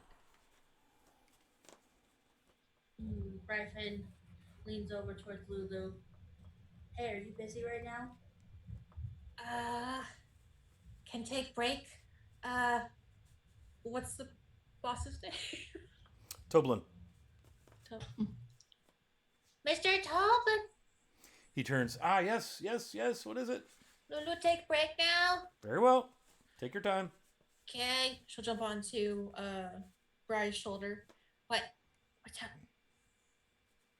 How about you say we go over to that table just to make sure everything's okay? Yeah, okay, as long as it's gonna be tall. Okay. So then Bri gets up and she starts to walk over to the table. She kind of glances at everyone. Is there a problem here? Are you a cop?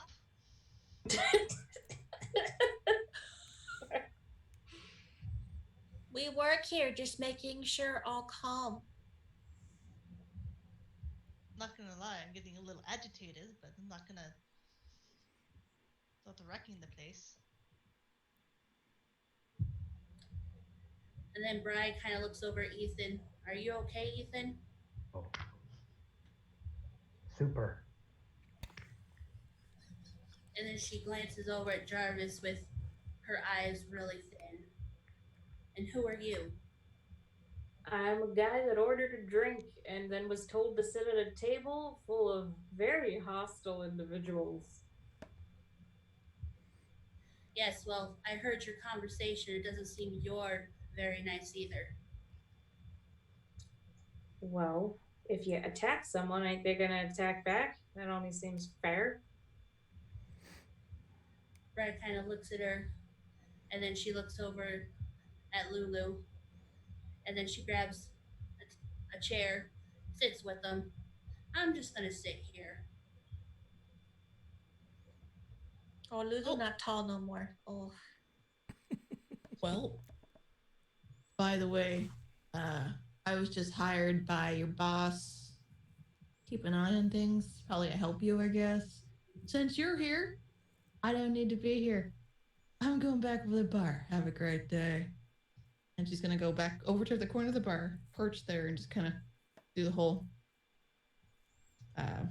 bounce or watch the room thing.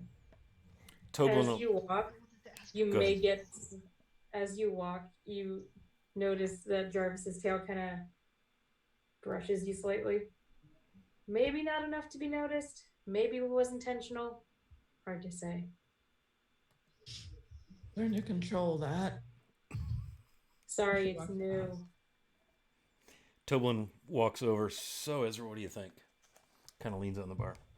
Gonna have any trouble out of that group? What the fuck? Again, she's speaking quietly, just kind of leaned over. What is Ethan Steele? Oh, he's harmless. He might be a little forward, but he seems kind enough. And he's created quite a fun, curious stir here in the past few days. Been good for business. He's kind of stirring people up. Well, he seems a little touchy about the whole infernal thing and not reacting well to the tiefling at all, I see. Is there a blacksmith in town? Yeah, there is. Yeah. Oh. Yeah, this for no offense meant for a backwater town, I wasn't expecting a first night to be like this. Well, not far off the high road on the edge of the wild. You never know what you're going to find here. That's for certain. If you, tomorrow morning, if you want to have your blade looked at, as he kind of smirks at you, you might try the Lion Shield Coster. It's a trading post. You'll see a sign with a blue lion.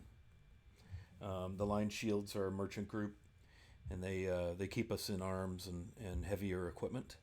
And they've got a gal in there, Lenine Greywind. You want to talk with her about your blade?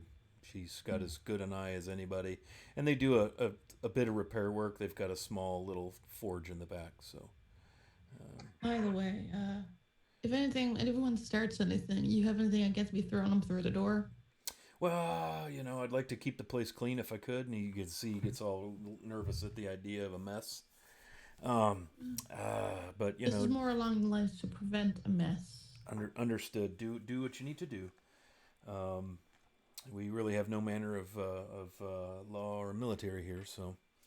But try not to mess up anything too much, if you could. I'll do my best not to And- knock over any chairs. And if you need work or things to do, especially during the day. During the evening, it's not so much of there's probably the busier time for you to be here, but during the day, it's pretty dead, pretty slow. So if you're looking for additional work, there is a job board at the town hall building, the town master's hall, excuse me. So you may want to look into that as well. You might find some work there. That'll be my first stop after the blacksmith tomorrow. Very nice. Should go back to leaning on the bar, watching.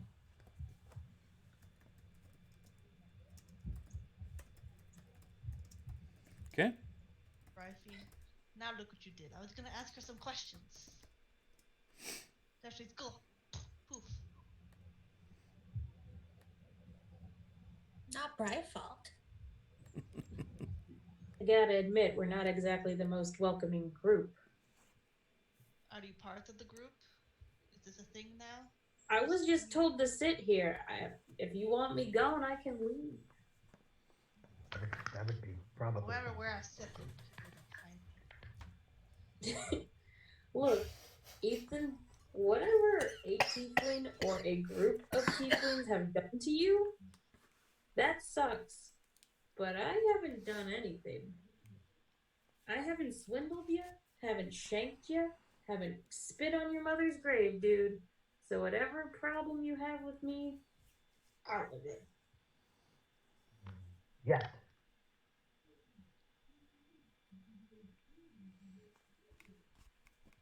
Yeah, that's the answer I get. Is like, You haven't done any of those things yet. Why do you assume I'm gonna?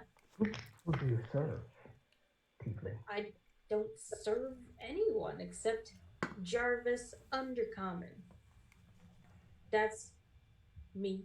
That's what I do.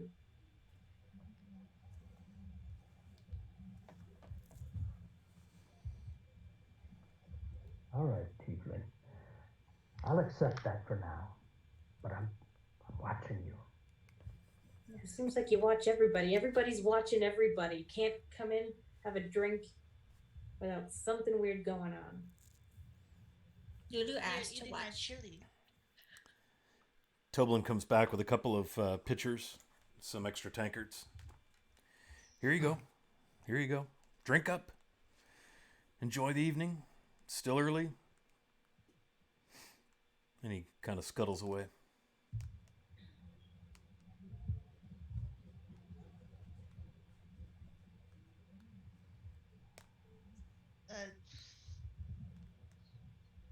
Little dragon girl? Yeah. Hi. Hi. Do you want to talk about anything? And I'll switch to Draconic. Do you have anything to share? Her eyes like go real wide and kind of sparkle, all excited. Draconic, you think Draconic? Oh! Yes, I do. She's speaking in Draconic back. Right. I like you. Thank you? I don't find anyone here who speaks Draconic except for my family. It's very boring. Is your family around? They were in the apothecary. Very useful. Lulu work here. Lulu cook things. Lulu hunt rats. Are you a good cook? I made that chili. Oh, is very good.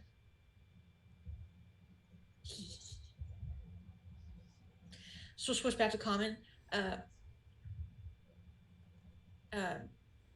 Brad, this person no Draconic. It's a good time. Yes, I see that. And then she looks at Chipotle. Any person who Lulu can trust, I can trust. My name is Bryphon. Nice to meet you. Nice to meet you too. I don't. Two very trusting individuals. That's a mistake. I mean, I'm not He'll, saying I'm going to rob you in the middle of the night, but you're not very cautious, are you? You look cautious, just cautious in your own way. Yeah, to each their own, I guess. So you two, the friends? Yeah. We've known each other for a while. Right, big sister. Yes, yes, I am. And then she pats Lulu on the head. Like, are you blood related, or is this a adoptive situation? I came across Lulu one day in a forest I was going through when she was a child. Lulu's 6. Now. Lulu 4 then. Oh, good for you. Uh, well, uh, Cole's laughing. Um, it's, that is very, very nice of you, I guess. What is the standard age for a kobold? Like 11 days. 11 days! uh, can live long time? What do you think? like you're 6. What is that in people years? Well, Mama says Lulu adult, which means Lulu can drink. So, adult. But Cheers to it's that. And he's gonna offer you some of his drink. Lulu on the clock. Lulu on break. Lulu.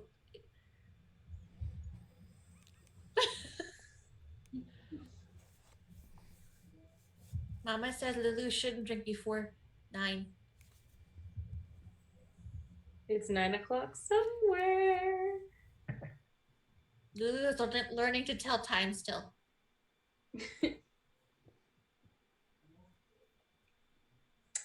All right, suit yourself.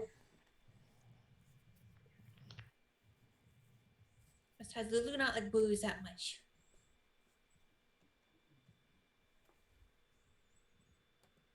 It's not very good, is it? Lulu like ale. Ale best. Oh, whichever helps make you make poor decisions, I guess.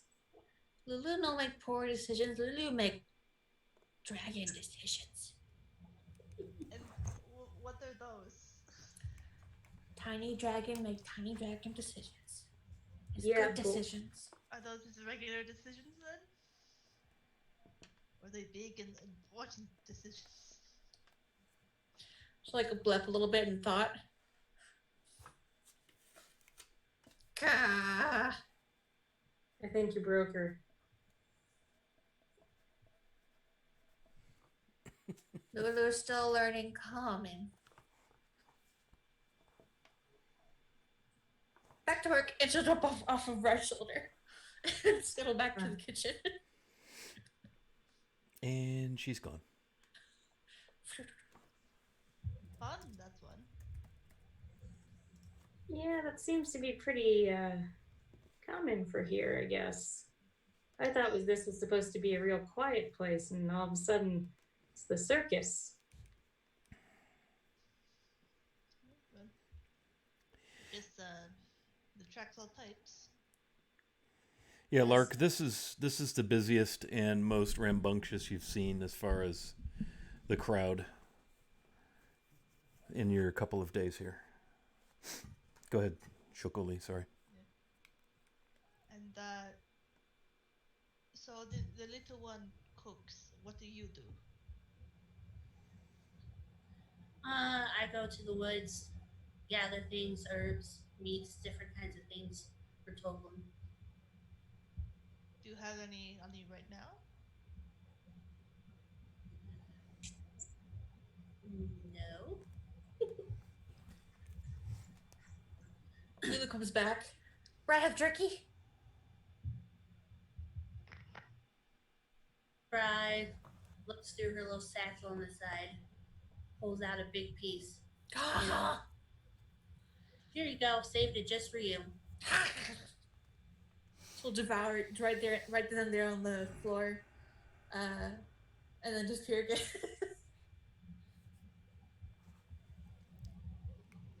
Reminds me of my cousins. Well, I've certainly gotten a fresh look at things. Weird how different perspective does that. I hear Uh, that. hmm? Would Ezralyn have heard that? I guess. Okay, so she heard a comment about just learning how to use her tail and new perspective. Okay, cool. Making a mental note. I think I'm gonna go mosey on about town, see what's the shopping like. I need to pick up a few things, and something tells me you, and he points at Bryphon, aren't gonna sell me shit. So I'm off. Lulu appears in front of you again. Like, you, Jarvis, right? Yes. Um, Tiefling need herbs. What Well, tiefling need? Tiefling need phosphorus luminescent moss. Oh, tell me apothecaries on that stuff. The apothecary. I assumed as such. I'll tell him Lulu sent me. And he pats you on your head.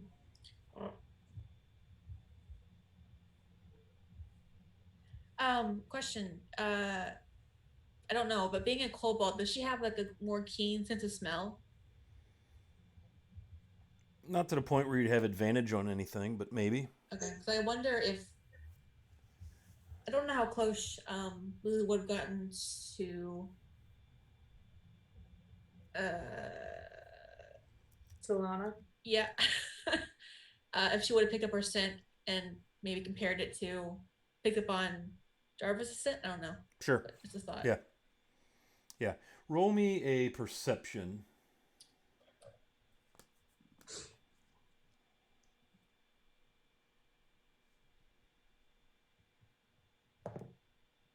Uh, uh, 5. 5? Yeah. Okay. Yeah, you're not picking up anything like any connection between the two. Okay. Okay. All right, let's do this. It is 9 o'clock. Let's take a quick break. Quick stretch break, beverage break. We'll take 5 minutes. We'll bounce back in here at 5 after 9 and see what happens. So we'll see you all in about 5 minutes. Thanks for hanging out, chatters, and we'll see you shortly. Yay.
All right, chatters, viewers, we are back from break, refreshed, energized, and still sitting in the tap room at the Stonehill Inn in Fandolin. Seems that the characters are all now around the same table, with the exception of Ezralin, or Ezra the half orc, who is back at the bar, kind of casing the joint, if you will. And so we'll throw it back to you. A couple of halflings come out to clear away some glasses and dishes.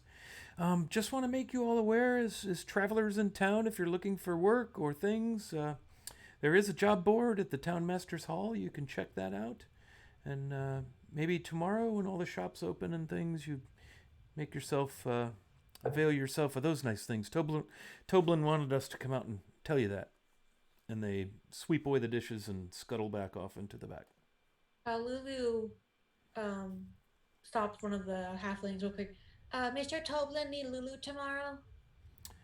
We'll let you know. Yeah. Okay.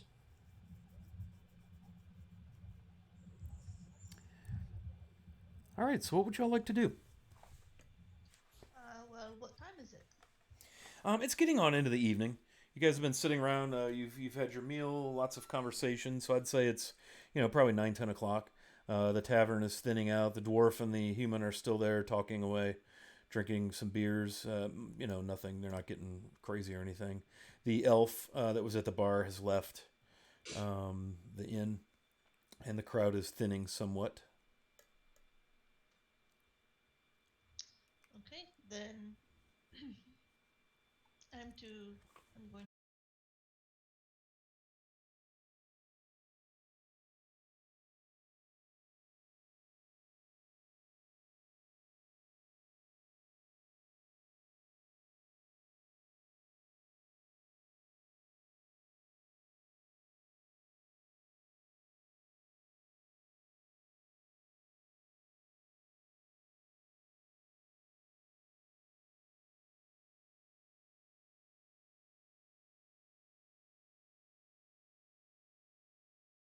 Getting out the door, I'm going to turn around and jump and climb on top of the building. Okay. Mechanically, how are we doing that? As far as tell me how that's working for you. What would you be doing? Like, what am I as a person doing? Yeah, is this like athletics or? Oh, well, I guess that's up to you. It could be athletics, but let's see. I didn't know if this was like a special. Let's see.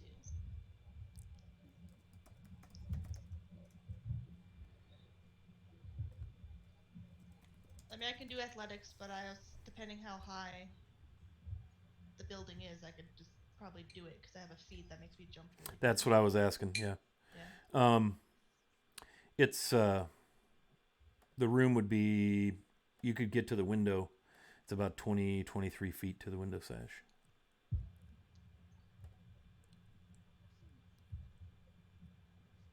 I think I could make that with just my jump.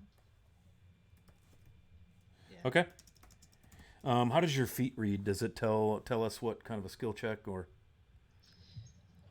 It just says I can make a running long jump or running high jump by. I can move like 5 feet to do that instead of the regular extra 10, 20 feet. Okay. Let's do this. Let me see here. Yeah.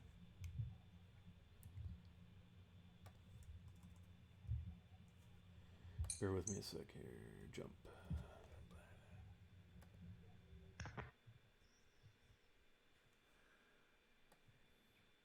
I think what we'll do is I'll have you roll a athletics check.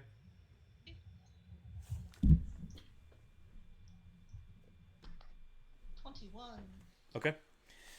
So yeah, describe how you do this as you jump up to the window of your room number 8, I believe. Correct? Nope, that's not where I'm going. Or you're going to the roof? Yep. Okay, that's right. Ezra's in 8. I think Lark or Solana is an 8. Yeah, somebody's in 8. I'm Yeah, in seven. Solana's in 8. Ezra's in 7. Very good. So you're on the roof of the inn now. Yeah. I just took a few steps back and then I sprung to the air like a little springing machine, and I scurried up onto the roof. Very good. Okay, so what would you like to do on the roof? I'm just gonna lay down and go to sleep. Excellent. Excellent. I was wondering where all this was headed. Yep. Now I know.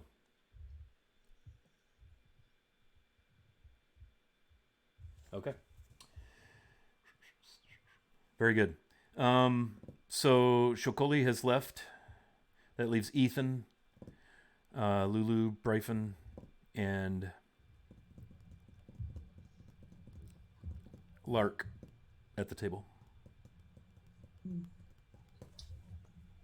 Would Lulu be off work at this point, probably? Yeah. Okay. Lulu should probably head home. Right. And then Bri looks at Lulu, then pats her shoulder. Come on, let's go home. Okay. Good night, crazy people. Okay, so Brian and Lulu exit the tap room. That leaves Jarvis, Ethan at the table. This can only go so well. And Ezra at the bar. Well, Ethan's going to get up and he's just going to leave the tavern. He's just going to exit the door and he's going to find a place outside where he can stand in a dark corner and watch the tavern. Very good. He's going to watch the entrance. There you go. Okay. That leaves you at the table, Jarvis. Well, good night, my friends, he says to no one in particular. And he gets up and he heads not out of the tavern, but up the stairs to the rooms. Okay, Ezra, you notice that Jarvis heads upstairs to where the rooms are. Is the bar empty at this point? There's a few locals. It's chill. It's pretty mellow. All right, I'm gonna go around and stick my head in the back, and just shout out to my new boss and just say, "Hey, they were pretty much empty. The weirdos are gone. I'm going to bed." Sleep well. Okay. Good to meet you, Ezra. Thank you again for everything. Yeah, I'm gonna head upstairs and basically do some basically like yoga, more or less, and then go to bed. Okay. Yeah, so the rooms, it's a single room. There's room to sit with a small table where you could eat or read or do some writing. There's a comfy little straw mattress type bed, wash basin. There's a window. Nothing too crazy. Wood floors, very clean, very Spartan, rustic, lots of exposed timber, that sort of thing, wood paneling. And that's how the rooms are. So that would bring the evening to a close, and I think at this point we would probably open in the morning at the Stonehill Inn.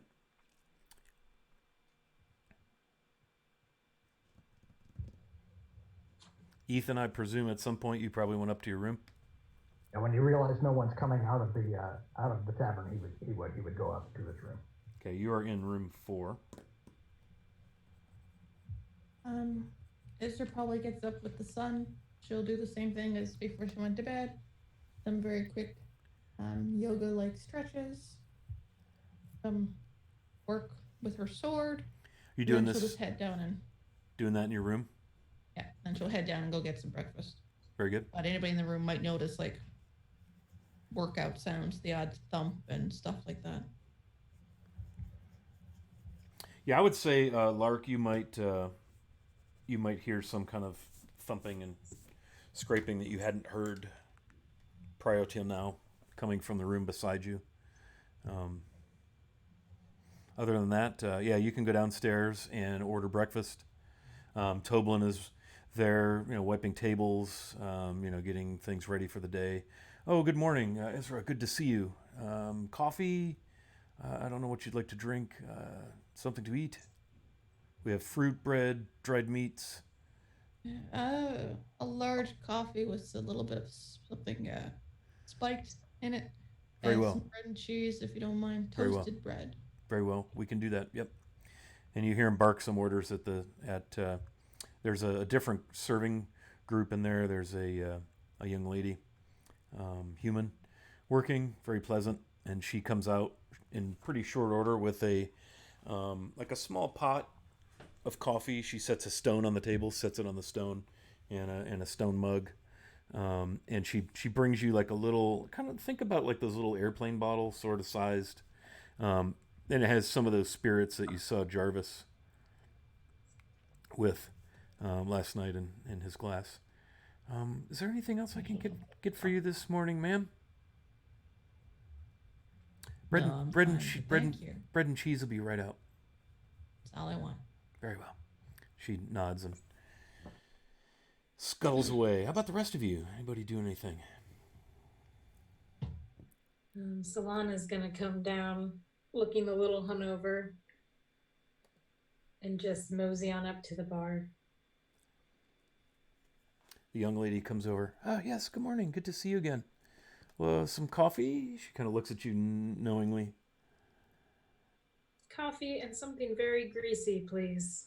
Ah, how about a fried boar shank?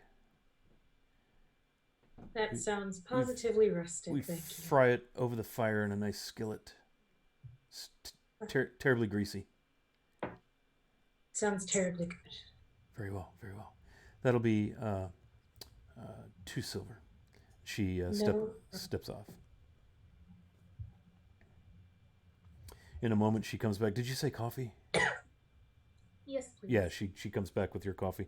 Here you are. Your breakfast will be out momentarily. And then she comes out to where Ezra's sitting. Here's your bread and cheese. Enjoy. No fire in the hearth. Just a couple of what looked to be maybe farmers sitting talking, complaining about the lack of rain. It's pretty quiet in here. There's a pair of halflings at a far table, the table that Ethan was at last evening. Male, female, look to be fairly young, adult, but young. Uncannily similar in appearance, covered in sawdust, wood shavings, rather unkempt, disheveled looking, over there talking over coffee. I'm gonna probably approach Ezralyn. Excuse me, I'm really sorry to bother you, but you work here. Ish. Yes? You're muted. As of last night, yeah, sort of. Did you. Now, this is probably a stupid question. Did you notice any unusual characters enter the bar? I think all of last night was an unusual character. Yes, perhaps I should be more specific. Tieflings? And she says this like really quietly and like kind of scared. Yeah. Did they do anything bad?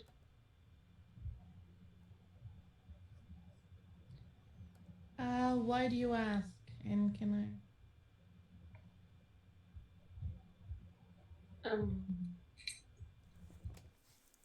Well, I have a friend, and he may be looking for me. So he's been known to cause a little bit of trouble. And I worry that he did that. I worry that he disrupted these lovely and I don't want to upset Master Stonehill because of my friends.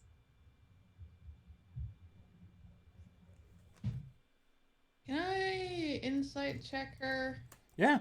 Absolutely. Shan, you're the DM here. 30, Sorry. This is your... 20? Mm-hmm. Hold on a second. She's telling the truth in a sense, but you know it's not the whole truth.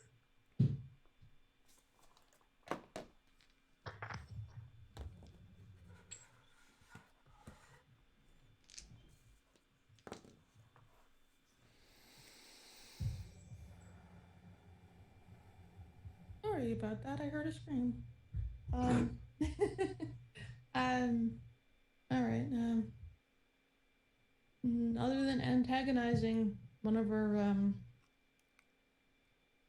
someone that seems to have been here longer, I don't know. I just got here. Other than being a bit, I think, and being a bit of an antagonist, seemed all right. Never saw any trouble that I could really say. But last night was kind of strange. You missed a Yeah. lot. Yes, I'm sure I did. I don't remember much of last night. That's what worries me.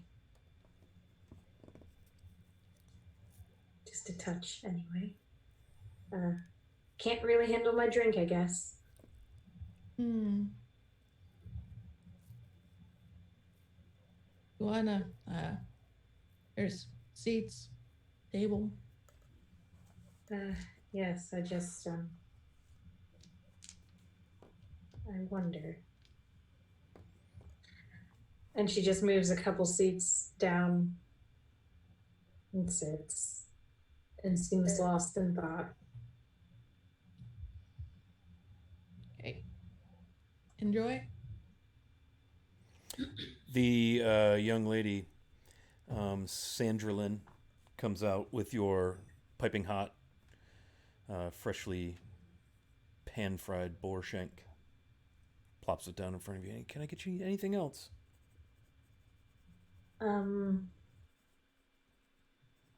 Would you happen to know the location of the apothecary in town?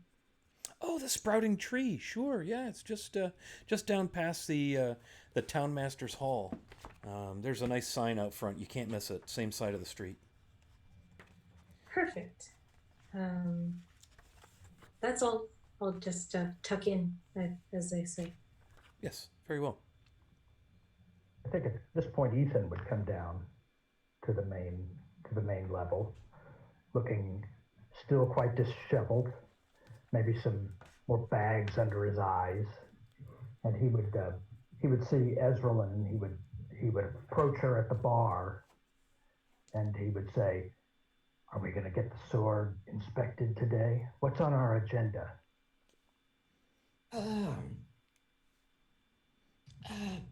Well, yeah. I was gonna get the sword checked, and then I was gonna go and look at the job board, or possibly talk to the head of the town. I might need some law around the place. I don't know. Yes. I think that sounds good. Work sounds good. That sounds good. I think our first order of business should be that sword. That's very important. I don't think and that is my oversight, I don't think I formally introduced myself. I'm Ethan. Ezra Lynn. Call me Ezra. Ezra, yeah. It says traveling companions. We should be on a less formal basis. You can call me Ethan. Ethan suits you. That's fine. Yes, thank you. Yes, let's do that. Let's get the sword checked out first, and then see where our paths take us. Why don't you eat something first? The day starts with a good meal. Yes, so it certainly starts with coffee, I think. Don't. I don't recommend sharing my coffee. There's an additive. No, I don't need any additives. I just need straight plain coffee. Sandra Lynn comes over.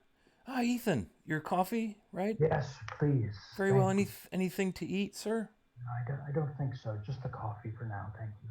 Thank you. That stuff you told me the other day about my family. Thank you. That was very helpful. I'm glad. I'm glad it was helpful. It was really good. Yeah. So, yeah. And she kind of smiles at you. Maybe smiles one more time, and then a coffee, right? And off she goes.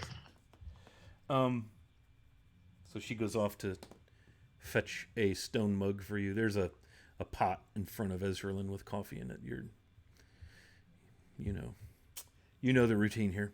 And after a few minutes, she comes back. Here you go. Thanks again, Ethan. It's good to see Good. you. Yes, you're quite welcome. Yep. Quite welcome. An eager bunch of folks here in this town. Really, Awfully happy for seemingly no reason. well, I think there might be a reason, but friendly. Yeah, definitely friendly. It's a desolate place with no future, I think. It's seems to be doing okay. I've heard good things. It's up and coming. The mines have apparently there's a lot of they've discovered a lot of new veins. Yes, well, You- apparently this town was destroyed before. I feel it will be destroyed again. Time will tell. Indeed. Time will tell.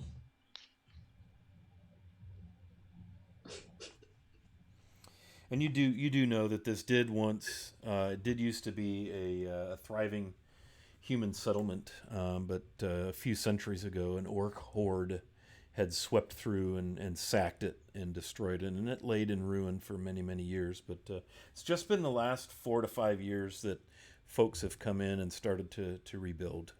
Pretty common knowledge about Phandalin. All right, so breakfast is underway. What else? What do the rest of you got going on?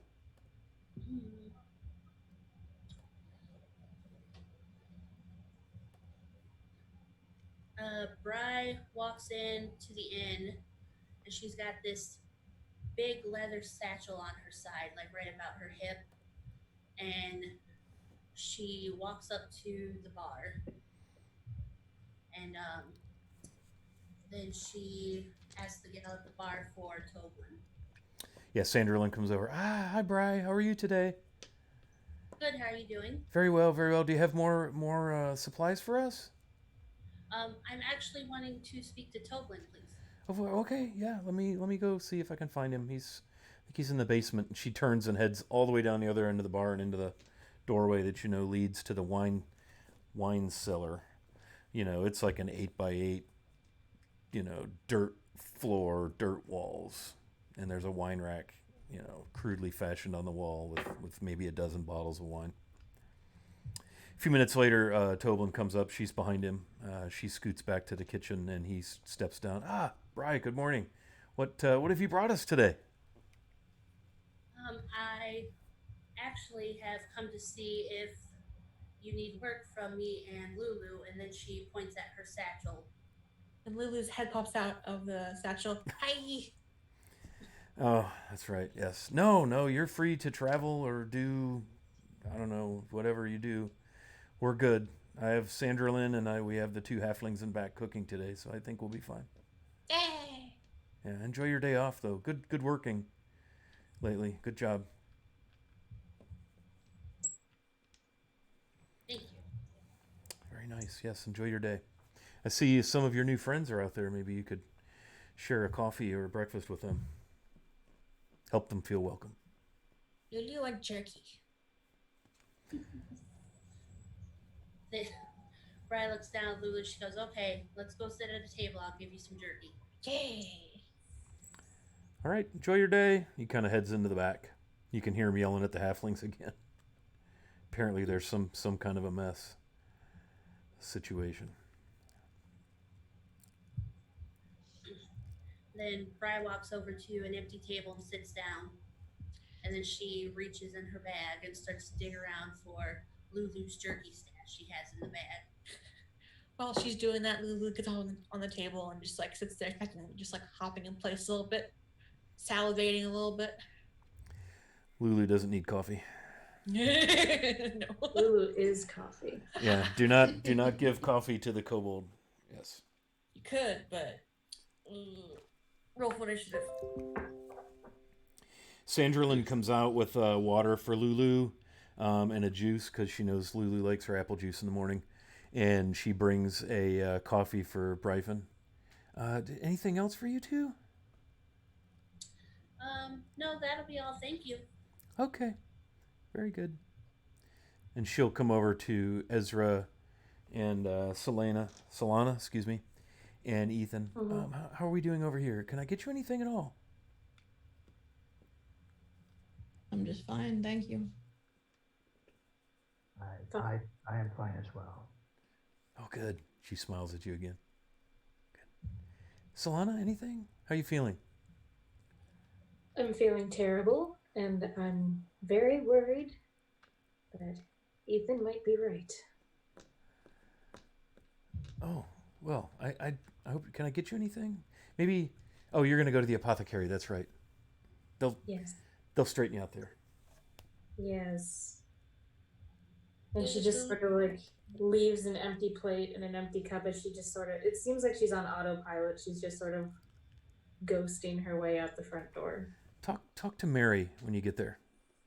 Mary Ierson. She kind of specializes in that stuff.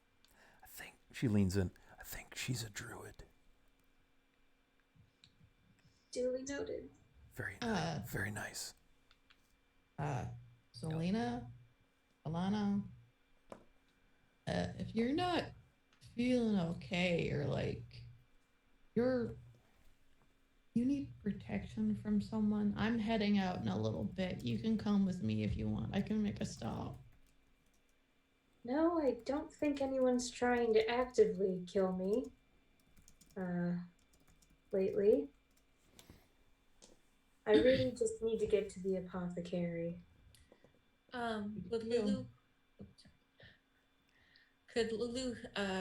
would Lulu have heard the apothecary?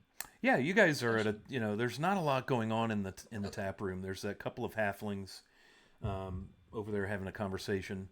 You've noticed Toblin has gone over there a couple of times and like swept up around him because they've left wood shavings and sawdust from their clothes and their hair on the floor, and he keeps like, going over there and tidying up around them and so forth, bringing them coffee, and they're having a good time. And as soon as he leaves and heads back in the kitchen, they're like, more stuff on the floor. Jeez. Well, with a mouthful of jerky, Lulu will pounce off the table and go over to Shannon, your character's name? Solana. Solana? Like cilantro. Okay. To Solana. Where to apothecary? Sorry. Yes. She'll swallow the big chunk of jerky. Apothecary. Yes, I'm headed that way. Lulu lived there, can show way. Thank you, Lulu. It's very nice of you. Lulu nice cobalt. I think. You think. Right, Lulu nice. And then Brian looks over. Yes, Lulu very nice. Oh. Then Brian gets up and heads over to the table. We can lead you to the apothecary. That's where we live. Oh, okay. Guess everyone feels like being an escort today. I suppose if you're headed that direction. Yeah, just here to check on work, but no work today. Sure, then lead the way, I suppose. Yay! And Lulu goes dives back in Brian's satchel. So are you all going to hop out and head to the apothecary? See. Yeah. Okay. So let me throw the map up. I need to do this as a window capture rather than a scene. I got to remember to do that. But again, if you see where the Stonehill Inn is at the point there, the gray building, north is up on the map. If you go straight down the street through the next block, you'll see a kind of a rusty red-brown rooftop on the corner. If you turn, if you're facing south, you turn east, and you'll cross in front of that. That would be the Town Master's Hall, and you see the job board there out in front. The door, it looks closed and locked up. There's a small house beside it. And if you keep going down that lane, you'll pass a farm on your right and another farm down at the end of the lane.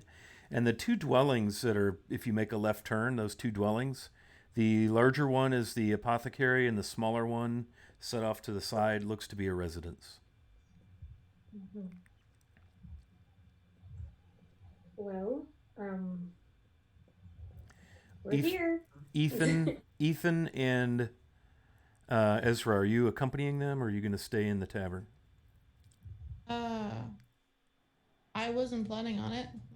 I was basically eating my breakfast. I was gonna wander out to the other place.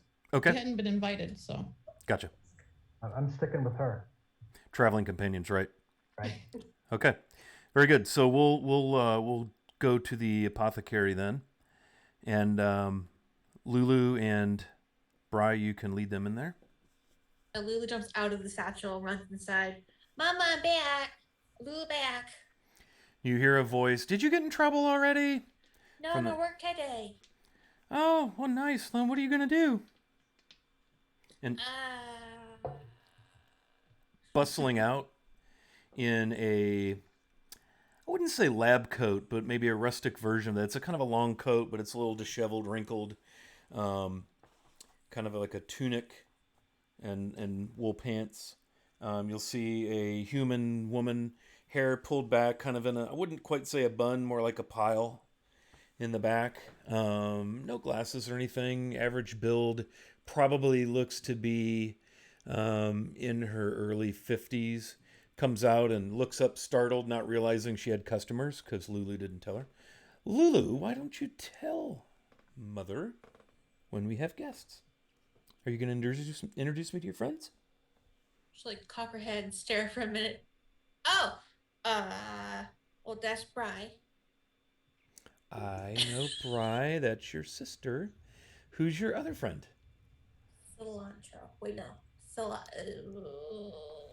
I'm Solana Brigalore. Mary Ierson, welcome to the Sprouting Tree. And there was a nice little sign carved in wood, like you might expect, with a small little tree that looks rather like a sapling, planted in a little green grass. So welcome, and you can see there are shelves and bottles and everything you might expect in a place like this. You know, herbs, tallow type candles, all sorts of things of that nature. What can I help you with, Solana? Yes. I pull out a small piece of paper. I need just a few things. Do you have phosphorescent moss? She kind of. I think we've got some in the back. She looks at Bride? Didn't you collect some of that for me, just the other day? Oh, yes. And then she looks in the satchel and pulls it out. Here, sorry, I forgot to give it to you. Oh, isn't that handy? Okay, she sets that on the counter. She tears off some kind of paper that's on like a wheel, and sets the moss. How much of that do you need? Let's see. About a decent handful will probably do. I'm not too good with measurements, but No, I'm. She grabs a handful of it. It's about like that.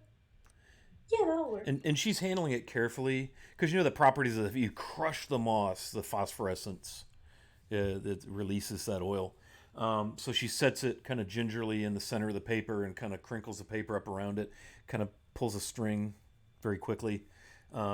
She's got tired, kind of gnarly hands. She's worked a lot in her life with her hands, and she's very. As soon as you tell her what you need, she focuses in on that, and almost like you're not there, as she wraps it up and gets it all right. And this place smells like dirt and worms and leaves. There's maybe a hint of mint in the air. You know, it smells woodsy and earthy here. Let's see. There's some live plants growing here and there in pots. Would you happen to have fireflies? Fireflies. Yes. Yeah. Alive or dead? They are currently alive. At least they were this morning. I have some in a little glass container. How many do you need? Take about 3. I think 3 would be good. Okay. Lulu she'll climb up in the rafters and like. Thank you, sweetie. Jump up in the rafters and like scuttle somewhere unseen. Okay. What else can we get for you? Do you have health potions? Simple poultices and tinctures and things, but no real. You mean magical potions? Yes, something along those lines. I'm gonna be doing a bit of adventuring, I think. Oh, yeah, well, that happens. And I worry that I might not has a constitution for such Oh, things. I see. Yes, of course. So you're thinking maybe some potions of healing or health. Yes, that was Ah, the goal. Hopefully, I won't need I, them, I but don't I don't have any here, but if you go up the hill to see Adabra Gwyn, mhm. she can help you with that. She sells those, and so forth. Excellent. She's up in the old windmill up at the top of Umbridge Hill. It's kind of a way south. I Not see. not too far. Just maybe an Do you hour. happen to have, let's see, one more thing, powdered silver? Powdered silver. Oh, absolutely. Yes, yes. Yeah. I'll need about 25 gold pieces worth. Ah, very well. Let me go and retrieve that. Feel free to browse about, if you will. It'll take me a moment to weigh that out for you. Thank you. Anything else? No, I think that should be it. Um, I don't think I require anything else, no. Okay, very good. Lulu, fireflies. Don't forget, honey, fireflies. I have a mama. Okay. You have a mama. I know how you can be. Fireflies. Don't light them on fire this time. And Mary heads into the back, kind of behind a curtain, and you hear a little bit of noise and so forth back there. Lulu returns with like a small little cloth bag, and you can see the fireflies blinking inside from the little tiny satchel. Fireflies. Thank you, Lulu. She comes back out a few moments later with a small leather pouch, and she unties it and pours it out onto a clean piece of paper to show you that she has gotten some filed gold for you.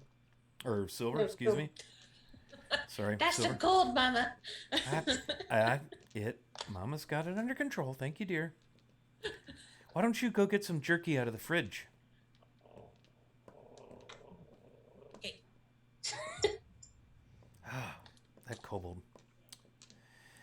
Okay, so 25 gold pieces in silver powdered, and you can see her kind of ciphering. It's 10 copper for the moss, and then the fireflies. I'll tell you what, dear, you're new here. We'll just give you the fireflies. Oh, thank you. And she kind of leans. I don't know how much longer they're going to be alive, so might I want don't to think I need them to be alive. use them right away. So that will be 10 copper and then the 25 gold. All right, perfect. And she puts, like, she counts it out very strategically in little towers and puts it on the counter. Okay, very well. Is there anything else that I can get for you? No, I think that will be it. Oh, I just have a question. Do Of you course. know if the local blacksmith charges for sharpening weapons? Oh, yes. They can sharpen that for you over at Lion Shield Coster. You'll find that if you go to the west end of town. It's actually kind of across the street, straight west of the Town Master's Hall. And you're going to want to talk to Lenine Greywind in there. She can help you get your weapons sharpened and so forth. Excellent. Doesn't make sense to go on an adventure without sharp weapons. No. Well, then She again, you kinda- don't have to sharpen a mace. She So kind I of was kind of banking on that. But taps better her head. safe than sorry. Very well. And again, just go up the hill, Umbridge Hill, and find Adabra, and she can help you there with the potion you're looking for. Yeah, Thank you. it's about gonna- it's about an hour and a half, 2 hour walk south. I'm gonna look down at Lulu. Thank you very much, Lulu, for your help, and pat her on the head. Her mouth's like full of jerky again. More jerky. That's enough, sweetie. That's enough. We don't want to ruin your lunch. All right. And I'm gonna head on out then, and go to the job postings first. Okay. Bryphon and Lulu, are you going to continue along with your friend Solana? Oh, Are we? Um, no, Bryphon's gonna talk to Mary real quick. Okay. Yeah, what is it, dear? Any news on Rhodey? No, no, no. He hasn't come back. This isn't the first time he's stepped away. I'm a little worried with the orcs that have been spotted and this rumor, this dragon flying around. But he's good with his sword, and he'll be okay, I'm sure. Don't worry. Well, Mama, Lulu swallows the jerky real quick. But Mama, it's been months since he said he'd be back. He'll be back. You see her touch a little holy symbol of a sprig of mistletoe, and hers is in a piece of amber. It's like a little pendant. He'll be back. She kind of rubs the mistletoe, the amber pendant. Lulu still won't go look for him. You stay here. It's okay. She kind of Mama. scratches your chin like she does. Now that's enough. I've said what I'm going to say about that, haven't I? And she looks at you with this stern look on her face. Lulu, like, thinking yourself a little bit, like a dejected dog. Yeah, kind of shrinks. Yeah. But thank you for asking. You're welcome. And then Bri looks at Lulu. She goes, "Come on, let's go to the job posting since we're off today." Have fun. Be careful. A job is no fun when you're off work. Come Okay. on, Luke. So let's zip back over to the inn where Ezra and Ethan are planning their day together. Basically, at this point, I'm getting ready to walk out the door. I'm getting ready to walk out with her. Okay. Shokoli, what are you up to? Are you still sunning yourself on the roof? Yeah, I've just been on the roof. Okay, so roll me perception. Sure. I'm just laying there in the sun. And ooh, natural 20. Okay. You saw Lulu and Bryphon and Solana leave the inn and head south and disappear around the corner, down a block and around a corner. And you hear and see Ezra and Ethan maybe 20 minutes later step out in front of the inn, talking about, you make out the words job board, Townmaster's Hall. Okay. Let's do a big stretch. Get all warmed up. And then I'll try and jump down. Okay. Really, right next to them. Yeah, give me an athletics. Sure. Are you trying to stealth as well? You gonna have a little fun with this, or Nope, not stealth. This is just come on down? Okay. bad. 2. Okay. So you come out the window, and you have a tail, do you not? I do. Yeah. As you go to try and get yourself out the window and jump, and I'm somehow not inside. that's right. You're on the roof. Yeah. So as you go to jump down, your tail catches a forked branch that's stuck in kind of the gutter along the edge of the roof, and instead of this graceful drop, you actually come down on your side because your tail catches in this piece of branch, and you find yourself off balance, and you're going to take 4 points of bludgeoning damage as you drop to the ground in front of Ezra and Ethan, who, as they stand there kind of looking at the beautiful, crisp, clear, 8, 9 o'clock morning, you can smell wood fires, you can smell bacon cooking in the inn through the chimney, and then all at once, a familiar lizard folk type creature by the name of Shokoli drops in on you right in front of you and lands with a thud. I don't know about you, my friend Ezra, but lizards falling from the sky is no good omen to start our day. Oh, it means we have we have somebody. Are you okay?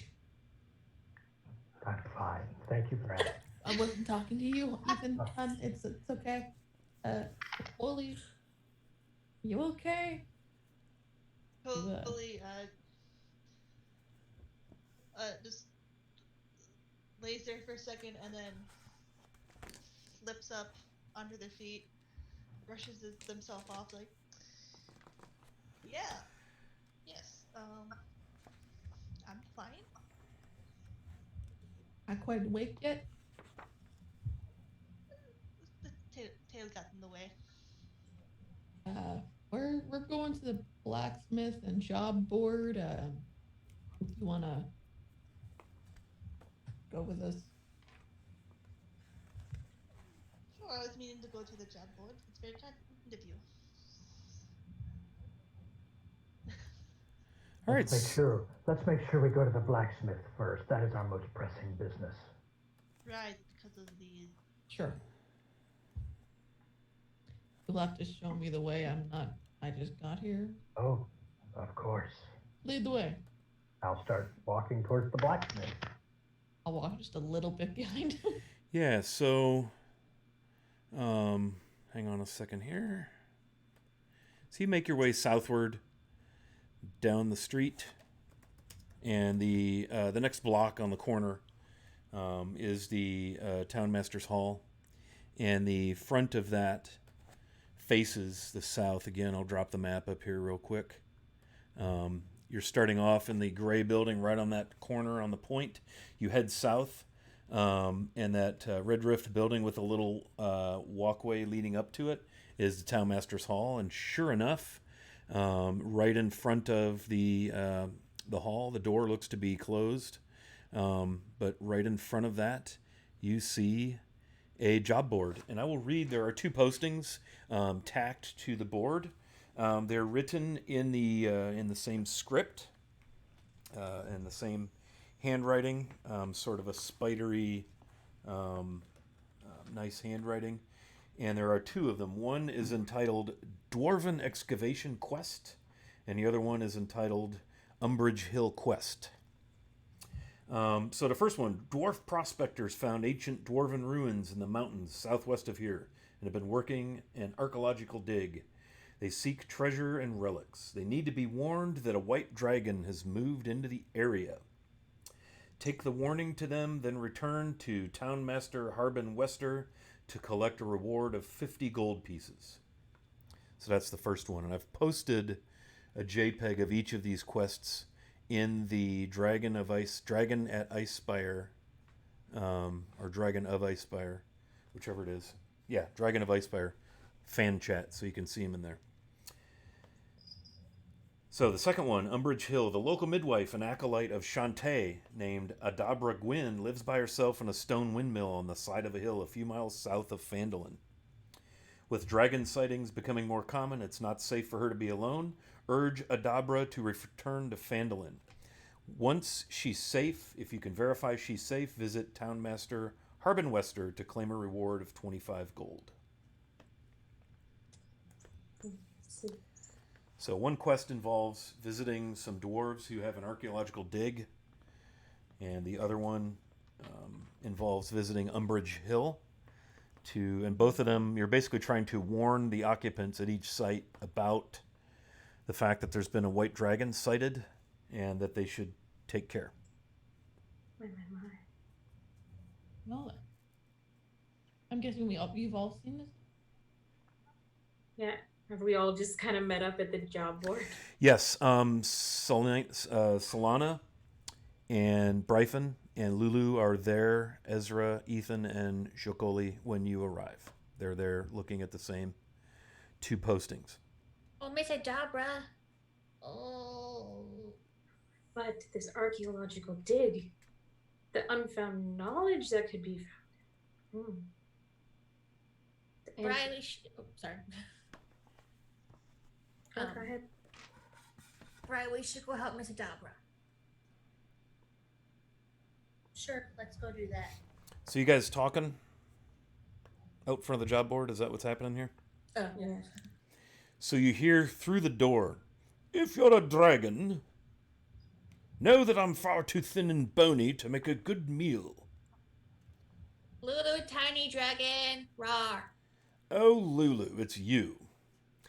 Lulu, you recognize the voice of the town master Harbin Wester through the door.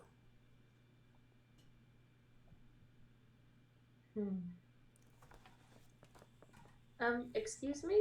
Are you are you okay in there?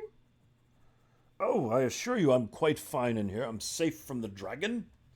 Who might you be and what business do you have outside the town master's hall? I'd like a job, and I'd like to go visit those ruins if possible.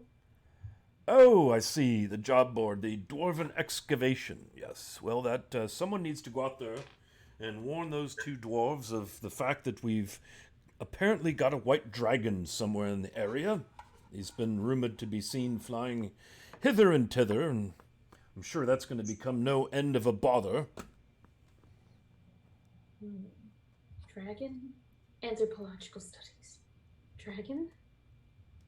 Anthropological studies. Dragons are best.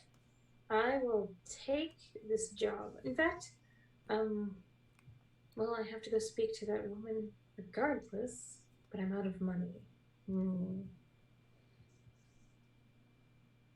Word of advice: take the money first. Plus, it's more than one person. You see a little slot open and an eyeball. Oh, there are several of you here. Hello. Hello, Lulu. And you can, feel his eyes roll. Anybody with a passive perception above 10 can smell pipe tobacco smoke. Oh, you're stinky.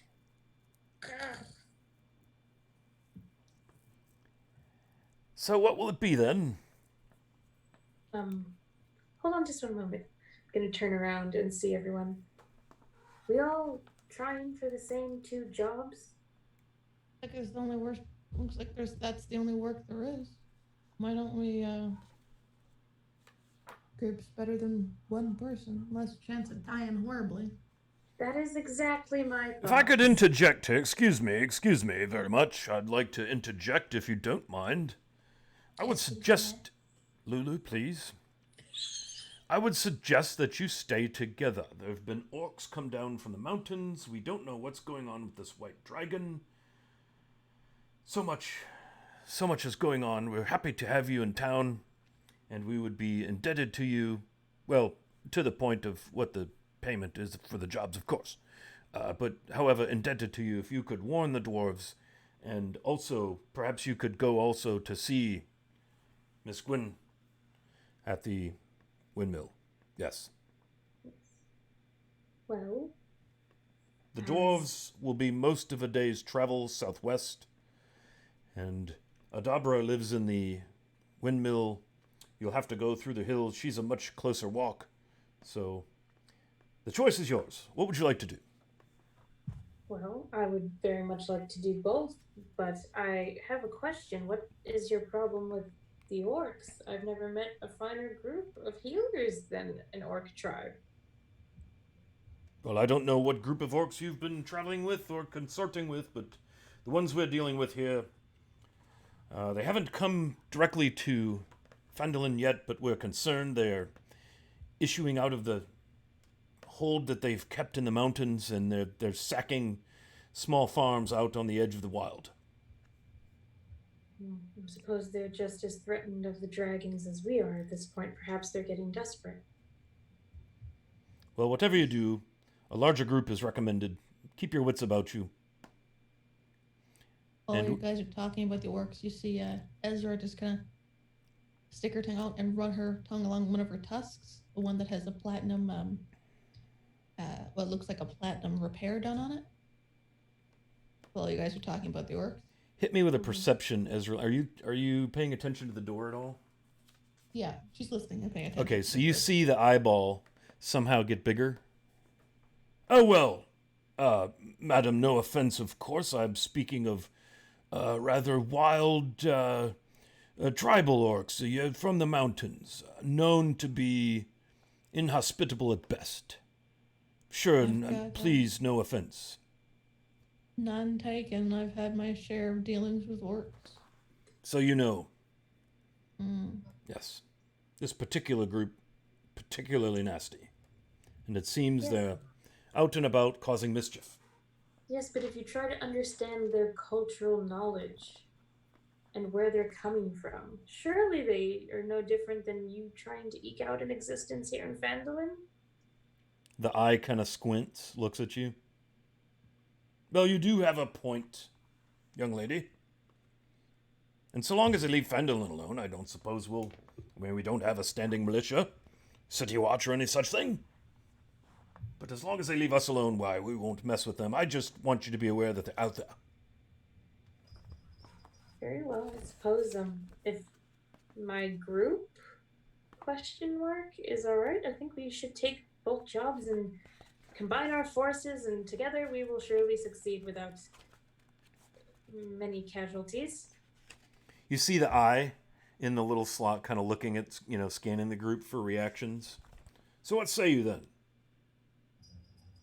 Might as well. More safety in numbers. Well, then take down the notices.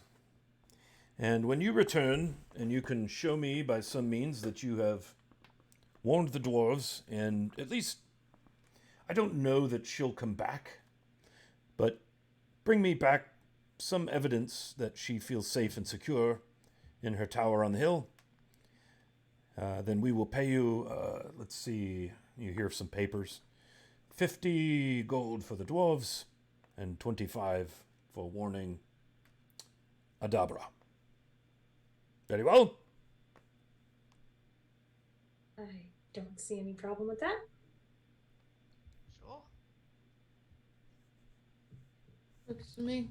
And I'll take the both notices off the board and just kind of tuck them into my armor. Very well. Just return here and bang on the door, and we'll do our business. And Phandalin thanks you, and I thank you. Bryphon, a word, if you would please. Will you be going back by the Stonehill Inn on your way out? Yes. Yes. Would you ask Sandralyn to send over my usual lunch?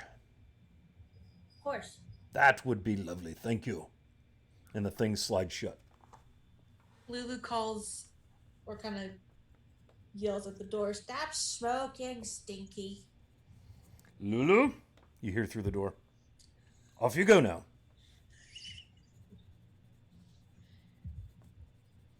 And then some smoke blows out under the door. And it's aromatic. Solana, you would recognize this as a nice tobacco, probably. Very nice. Anybody else who smokes a pipe would probably also. I don't know, Ethan, if that's your jam. So, you have jobs.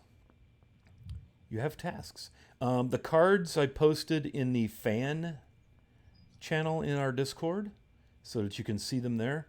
I think with that being 10:05, we could call this a successful night, a good start to our first session, our new campaign. Why don't we wrap it up? I would really like to thank everybody for hanging out in chat. We've had this is the most people I think we've had. We got up to 12 or 13 people at one point. That's kind of cool. So very, very fun. Thank you all for joining us. I'm really thrilled with the new characters. This has been really entertaining to sit and watch you all do your thing and get to know one another. So let's go around. We'll start on the bottom row this time. Why don't we start with Sabrina?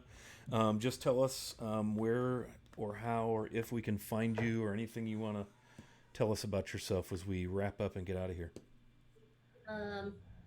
Well, I'm Sabrina, SangoChan91 in Discord. I don't really use anything besides Facebook, so. Fair enough. All right. And Sabrina's one of our newer players to the game, so welcome aboard. Glad to have you. Okay. How about Abby? Hey, I'm Abby. You can find me on Twitter and on Tumblr under the username, but I don't really post my own stuff there. I kind of just hang out. And otherwise, I'm just here every Wednesday. Excellent. And we are glad that you are. All right, Lulu, Rebecca. Rebecca. I'm not really active anywhere besides here, so. Very well. Very well. All right, let's go right above you to Ethan. Chris. I am Chris. You can find me on Twitter at ChrisZiegler6, and you can find me in the Twitches and the Discords as WikiVA. Excellent. Very good. All right, Ms. Misery, Ezra Lynn. Yeah, I'm Miss Misery, also known as Kayla. I'm, for the most part, if you see Miss Misery out there, it's probably me, maybe not. But my Twitter is down below. I'm not that active on social media at the moment, just kind of taking a break. But I do have several plans coming up regarding podcasts. Hopefully that works out. Oh, cool. Beyond that, I'm not really doing much. I play here on Mondays, and I'm on Wiley Prinio Dad's channel on Saturdays with Wiley and Shannon. Awesome. Very good. Look forward to seeing what's going on with the podcast. I'm going to try to post a link. Yeah, I can't seem to do it in chat for the Discord. You can find our Discord down beneath the video panel here. And finally, Shanologic. Yeah, it's been fun. This was an interesting first group meeting. If you want to find me on the internet, I'm usually on Instagram or Twitter, Discord, so Shanologic. And like Kayla said, I'm on Cranio Dad's Saturday night game, where I play a totally normal, non-disastrous human being. So Right. It's exactly what you play. Mm-hmm. All right, very good. Well, I'm your Dungeon Master, Wiley Hobbit, also known as Scott in my human life. We are going to launch a raid here shortly, so we'd like to thank everybody for coming along and hanging out with us. It's entirely possible that we're going to reach affiliate based on this stream tonight. We'll see what happens. So hold tight. We're going to go raid Lord Gazumba. If you love old school Greyhawk, that's where to go.